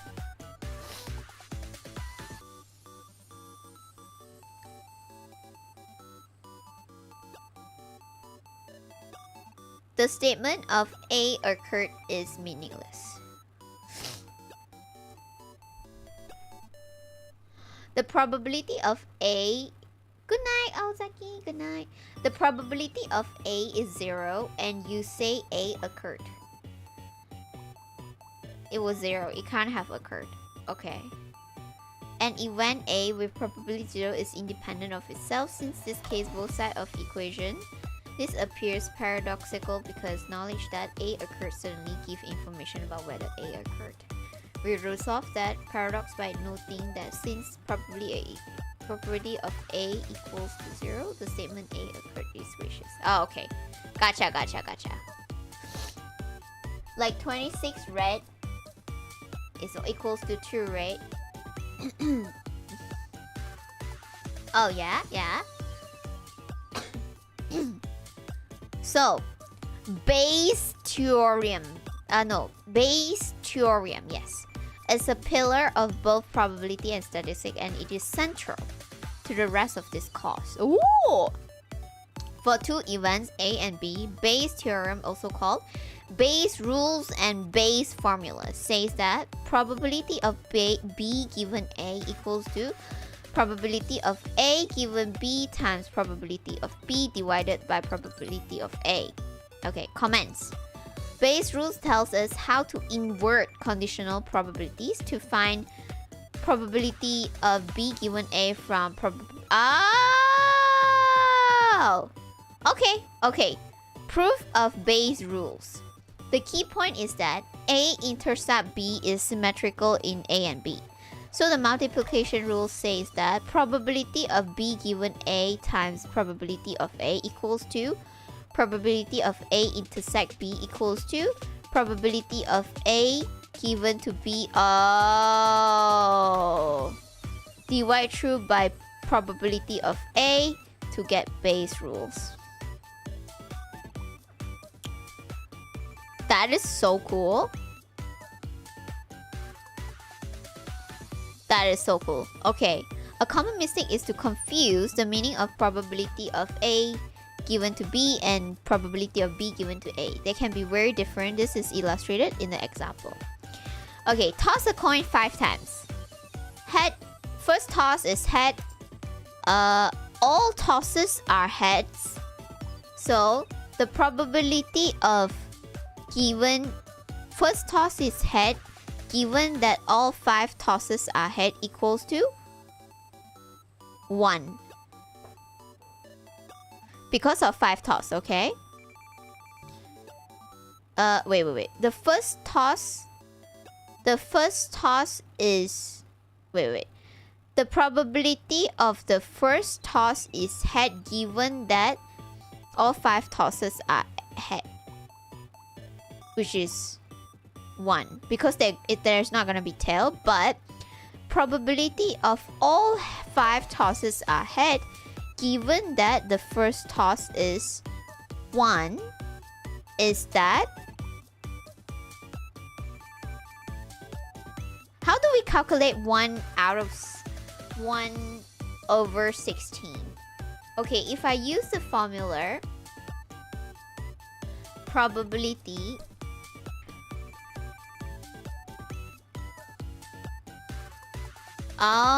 this is the...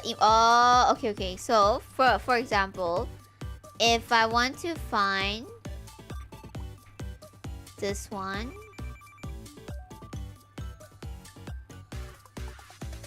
is equals to probability of...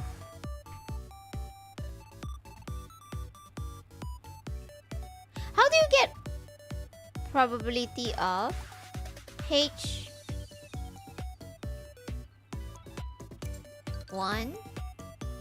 given HA? Oh no, my writing is dying. Everybody. H1 given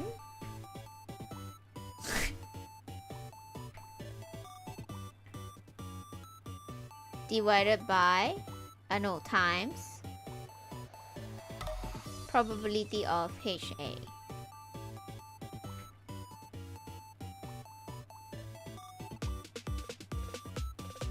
So equals to, we know that this one is 1 times probability of all 5 tosses are heads. How do we get 16?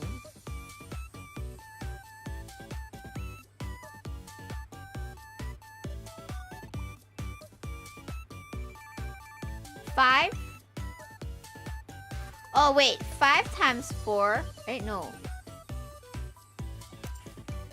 2 times 2 to the power of 5, is it? 2 times 2 times 2 times...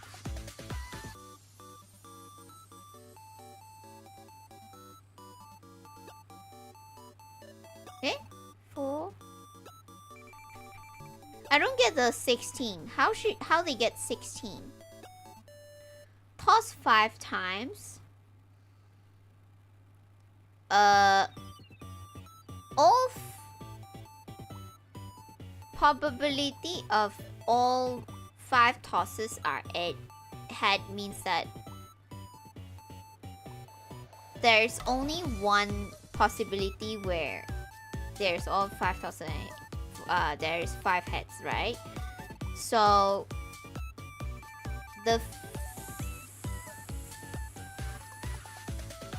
so 16. What is 16?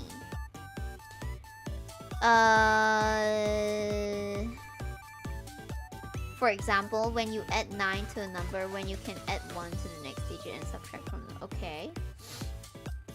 But how do we get 16 here? The...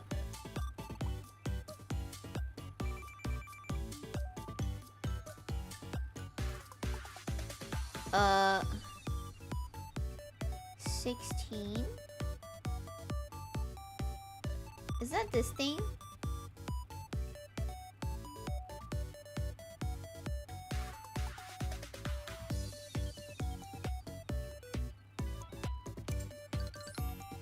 I think that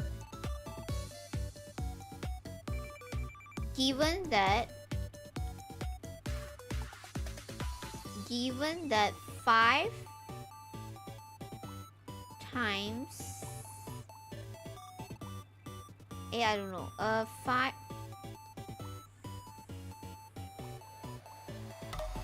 5 choose 1 5 choose 1 5 minus 1 is 4 factorial equals to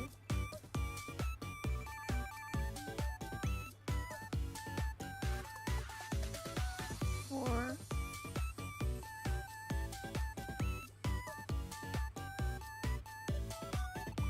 3 times 2 times 1 4 times 3 times 2 20 24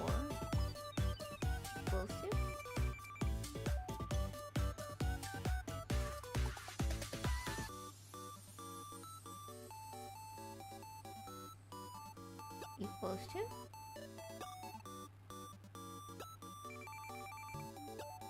Wait, I couldn't get 16. How do you get 16 here? For practice, let's use Bayes' theorem to compute probability of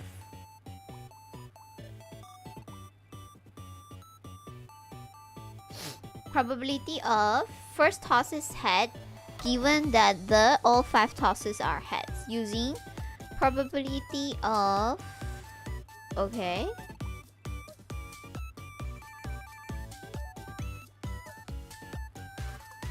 probability of all heads are 1 over 32. Why is it 32? 5 times 4 20. わかんない I'm stuck. Oh gosh. This is bad.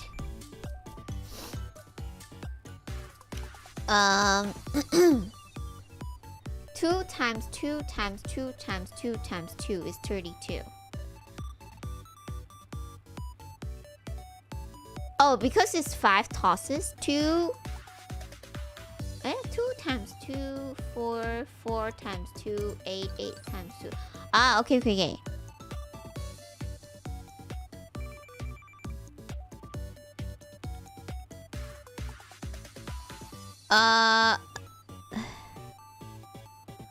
Oh, okay. 2 to the power of 5. Okay, then with the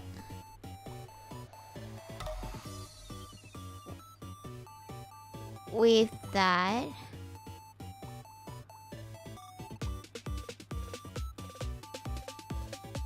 so I'm gonna do that.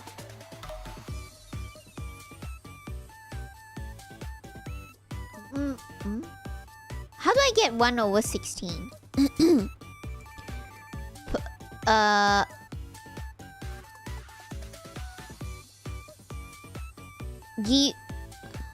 This one, if we use this formula, we need to identify the intercept of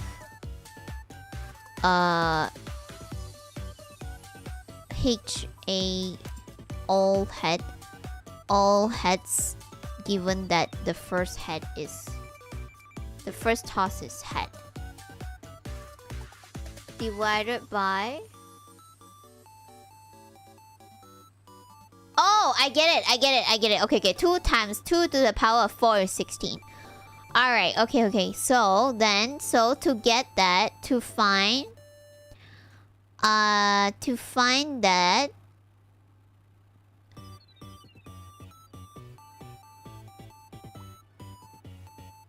to invert this is equals to,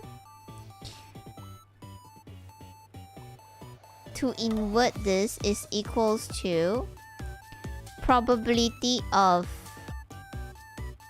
all heads, given that first it's head, times probability of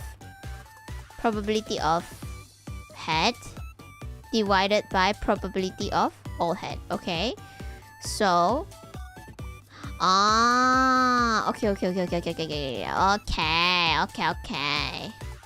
Now hold on. But how am I gonna calculate here? 1 times 6 times 1 over 2 divided by 1 over 32. So it's equals to 132. Oh, so it's equals to 1. Okay. Which agree with our previous calculation. Oh, okay. Okay.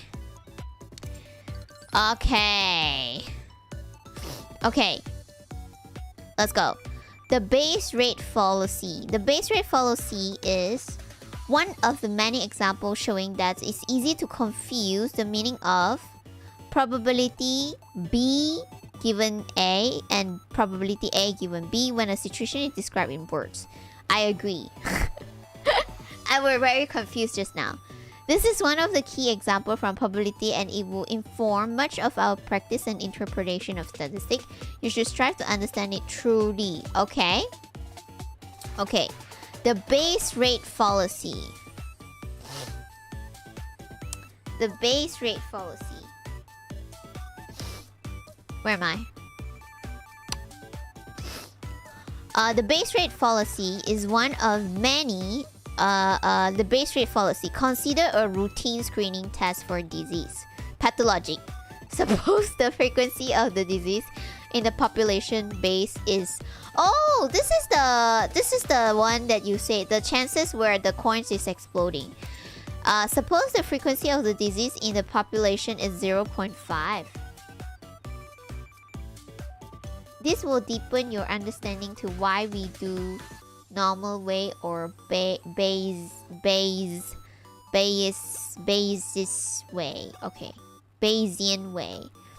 The test is fairly accurate with a 5% false positive rate and 10% false negative rate. Okay. You take the test and it comes back positive. What is the probability that you have the disease? Oh! We will do the computation 3 times using 3 tables and symbol. Okay. We'll use the following notation for the relevant event. So D positive, you have the disease. D negative is you do not have the disease. T positive is you tested positive. And T minus is you tested negative. So we are given that the possibility of false positive rate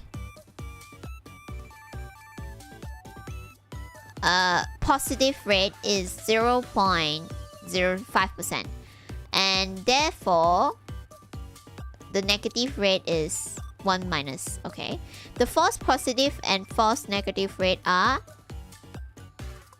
conditional probabilities.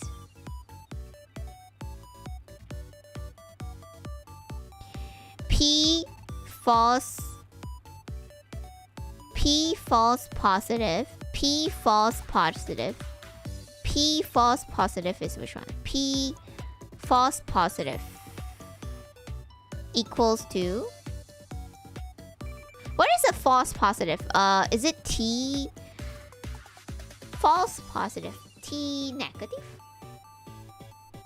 Equals to P probability of T tested positive given that you do not have the disease, and P false negative equals to you tested negative given that you have the disease. Okay.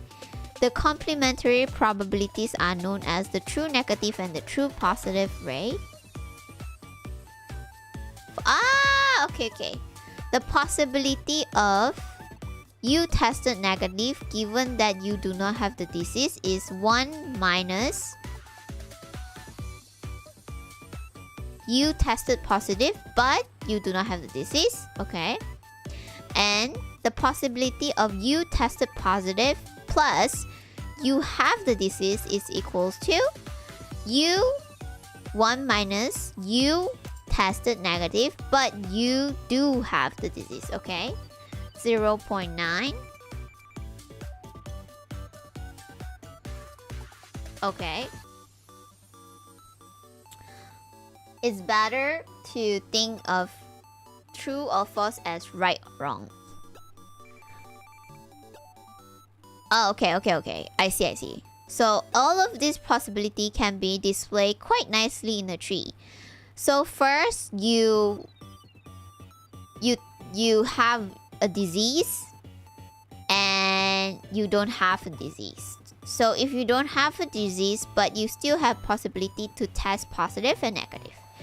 Even though you have the disease, you still have possibility to get to test when positive and negative. Okay. The question asks for the probability that you have the disease given that you tested positive. So is test D you have the disease given that T plus you tested positive equals to the formula, which is the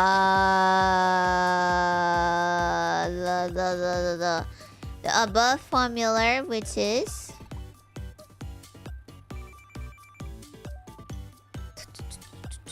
this one, which is the inverted possibility of T plus given that D plus times possibility of D plus divided by possibility of T plus. Okay. So the two probabilities in the numerator are given. We compute the denominator P tested positive, the possibility of tested positive using the law of total probability. Using the tree, we just have to sum the probability for each of the knots marked T plus, which is here and here, which is 0.05 times 0.995 plus 0.005 times 0.9. Okay. Oh, okay. Which also equals to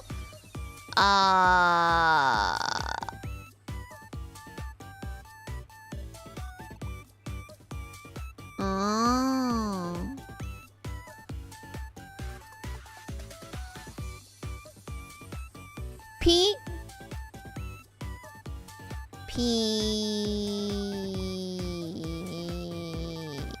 okay. TD equals to 0.9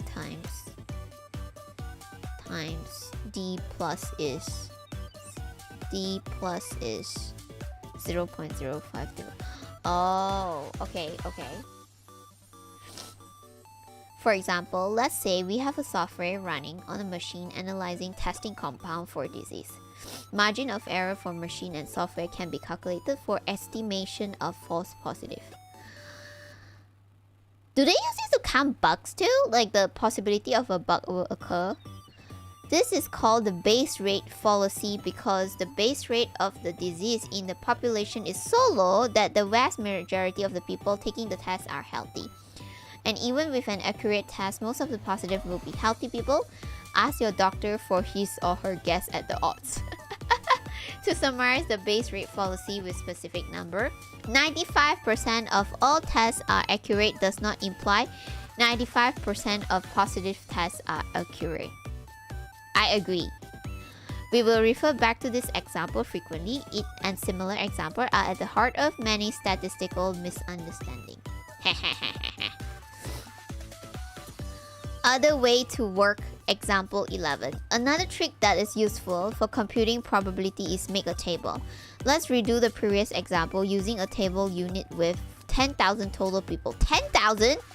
Okay. We construct the table as follows. Pick a number, say 10,000 people, and place it as the grand total in the lower right, okay? Use possibility of D plus equals to 0.005, which is 50. And D minus will be the total minus D plus, okay? So using the probability of tested positive given that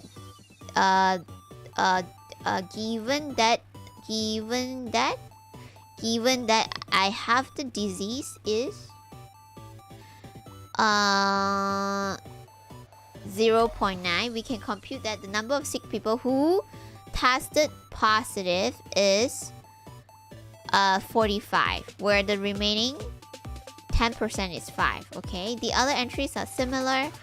At this point, it looks like this.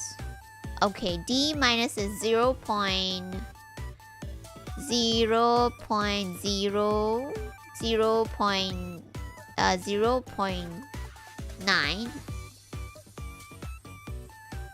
And no, possibility of P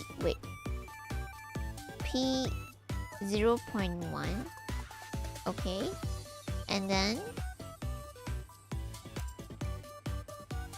0.05.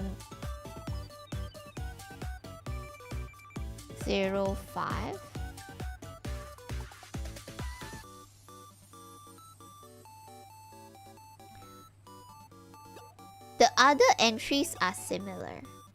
How did she get the possibility of tested? Oh, wait. It's the same. Okay, 0. Okay, got it. I got it.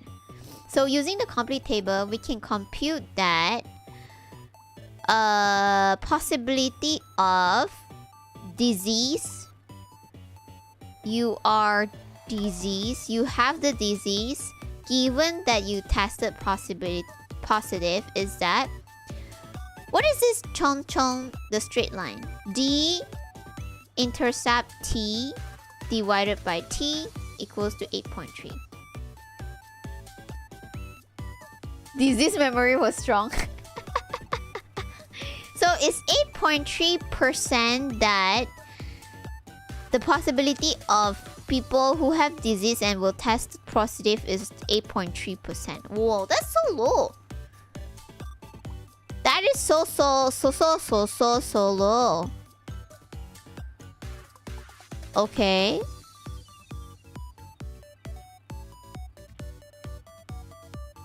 T plus.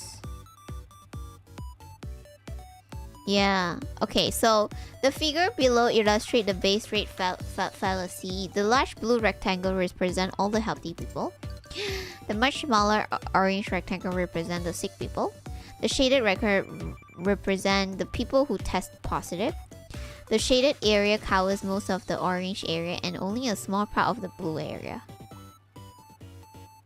Even so, the most of the shaded area is over the blue. That is, most of the positive tests are of healthy people. So sad. What?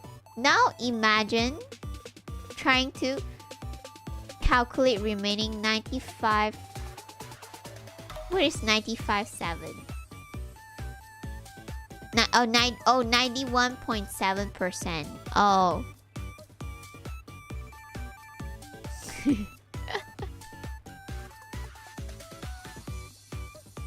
So that's just the...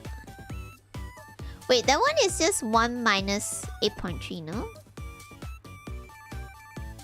Oh, you mean like... Because I want to... if I'm going the long way, means that we are doing the possibility of...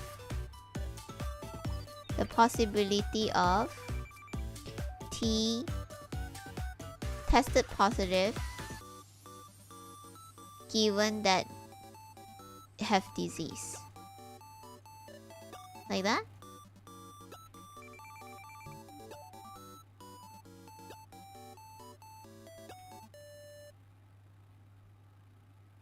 So P D plus, it's okay, D plus T plus divided times probability of T plus. This is good because like it will let me understand. Divided by probability of T plus. Okay, so we can cross this out. Can we?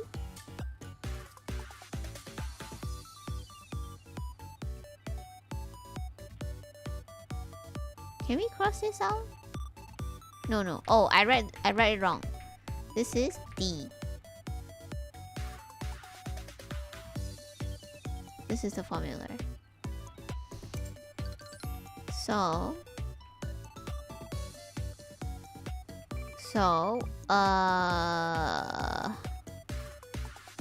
okay. So given that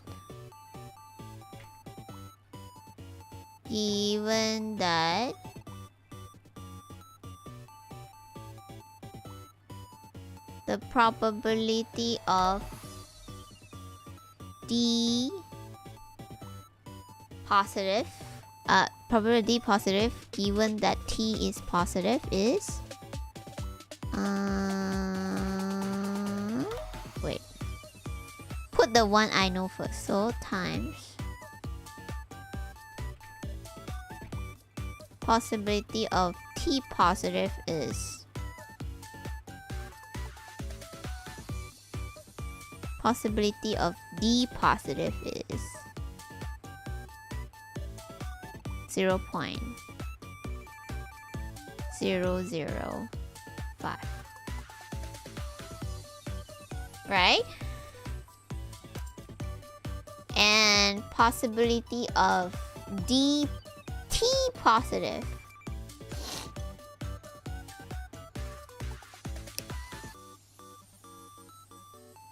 positive T positive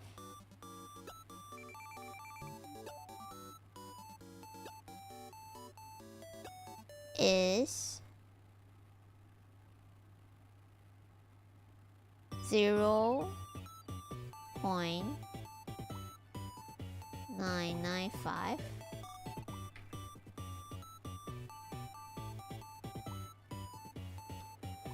times 0.05.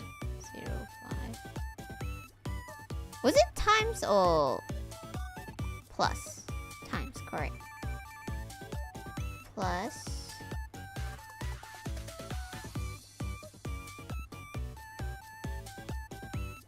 0.05 times 0.9. Like that. And just now we know that this one is 0.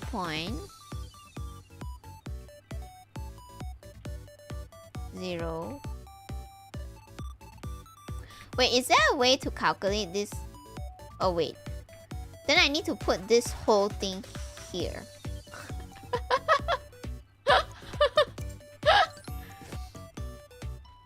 Right? I think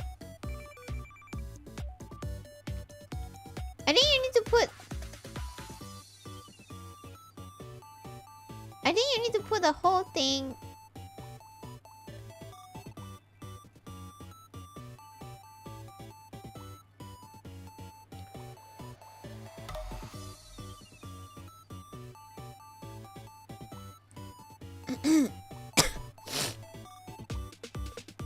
So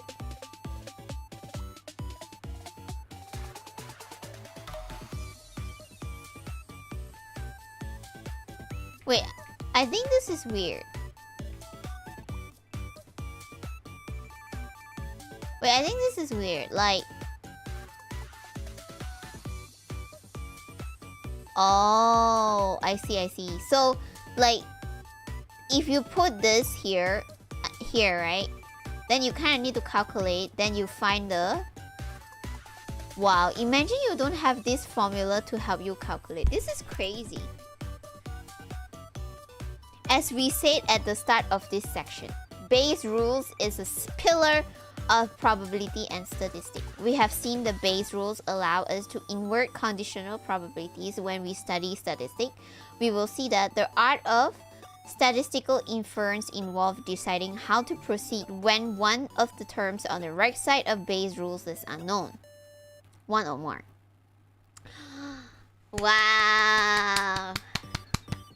Okay, so we finish class 3 until we do class 2 and 3. Okay, let's check the goal.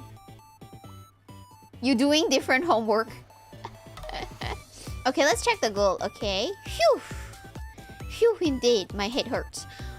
Okay, next. Okay, so check the goal. So did I know the definition of conditional probability and independence of event? So conditional probability is that you give a condition towards a event, and then independence of event is that you identify each event and see them whether they are independent or they are not independent. So be able to compute conditional probability directly from the definition. So let's say that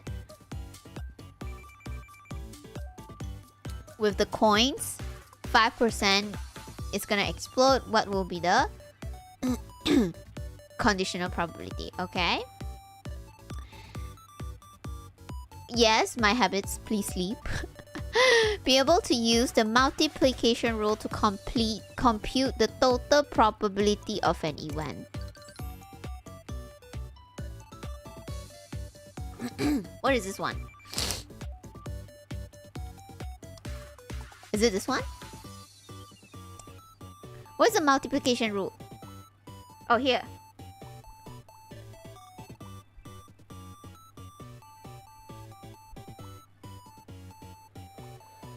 Draw. Oh, okay.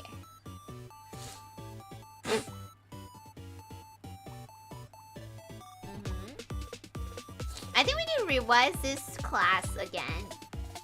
Be able to check if two events are independent. Be able to use Bayes' formula to invert. Be able to organize the computation of using trees and table. Understand the base rate fallacy tree. Okay. Awesome. Yeah! Oh, let me save. Oh gosh, my head hurts. I feel like my brain wrinkles have increased. Good work, thank you. Oh gosh.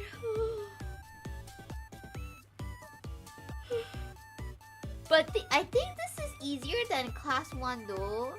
Like, I think in class 1 I was like so confused. Great work today. Thank you. My tummy hurts. I ate the spicy salad. Now my tummy hurts.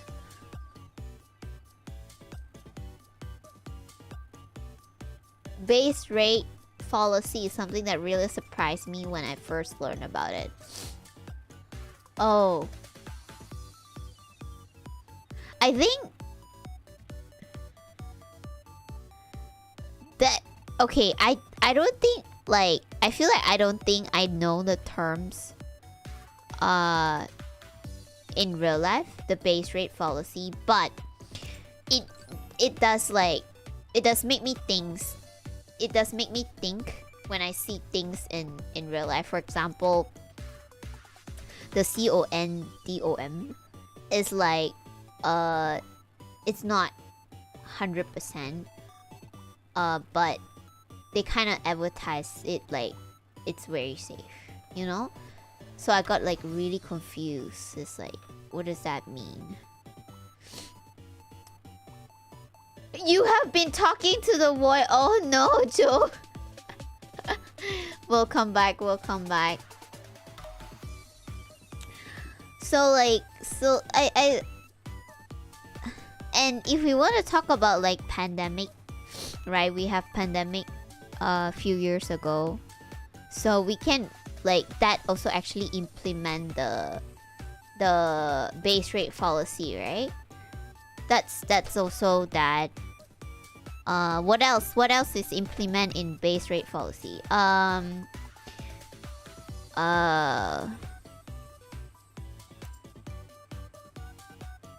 What else will fall into base rate fallacy?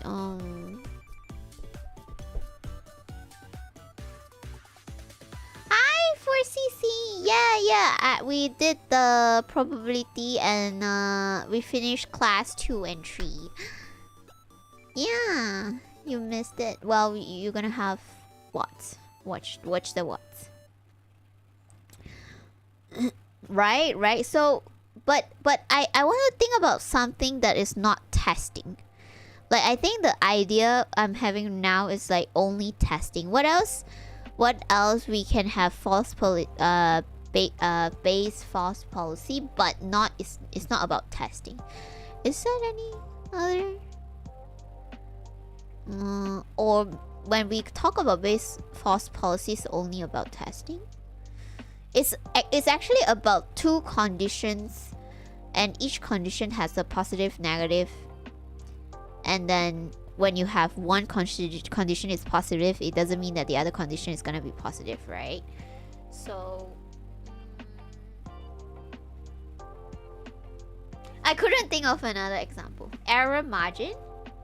Oh,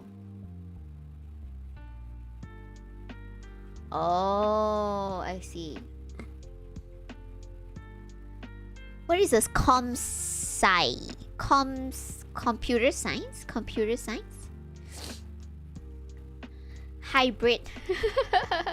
I hope you like it, but there are some times that I was stuck. And then I have some moment where my brain was like, ooh, it's like connected, you know? Computer science, yeah. Yeah. And just now speaker rate and some of with speaker was like asking, are you doing your homework? I cannot help but laughing, you know? Because if I'm doing my homework, I'm cheating. I'm technically cheating because instead of trying to figure it out myself, I'm technically streaming to ask bots to, hey, tell me the answer, do my homework for me.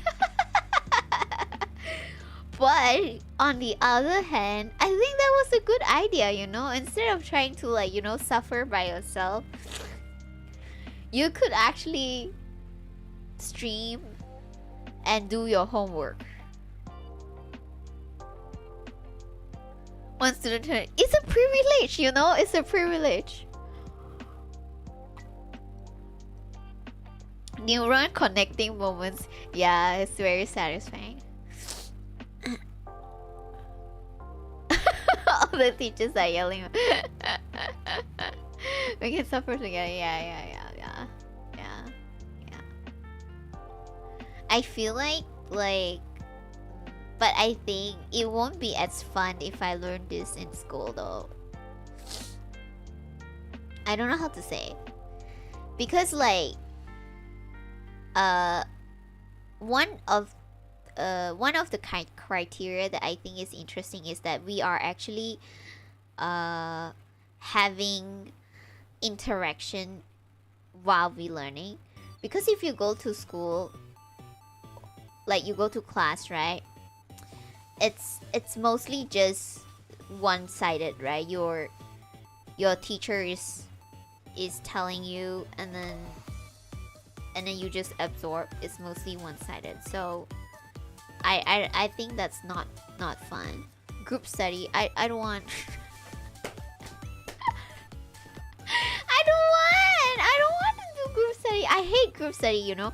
I don't like the group assignment thing. It's so annoying. It's so annoying. It's so annoying. You are forced to talk to other people even though you don't want to group with them. But you are kind of like forced in a group, and then you kind of need to fight with who you want to group with. It's so annoying.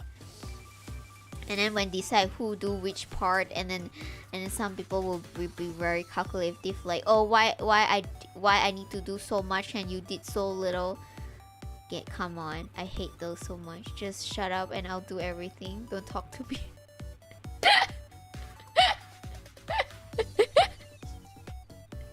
No.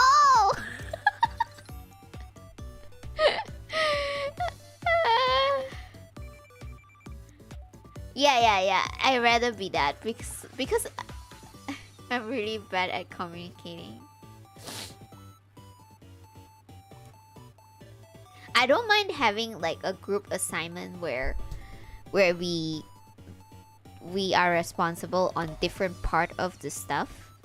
For example, there's one assignment they will do like they will do, let's say if you are making a product, right? One is do production, one is do gathering ingredient, one is do advertising, one is do selling, right? One is do marketing, let's say something like that, and one is do financing, right? I don't mind that. I love that because I think that everyone has their own strengths and weaknesses, and having one person focusing on one profession is fun. That kind of group project I like. But if they say like, okay, you have a marketing, you are a marketing team. Now this group of 5 people, you need to make a marketing, let's say a marketing campaign for product A, and then you kind of need to do the same thing in a group. That's where I start to hide in a hole. Hide in a hole. All right, everybody. Good night. Good night. I'm sleepy. I'll see you all tomorrow. Let's go say hi to Meche. Let's go ahead and say hi to Meche, okay? And go watch the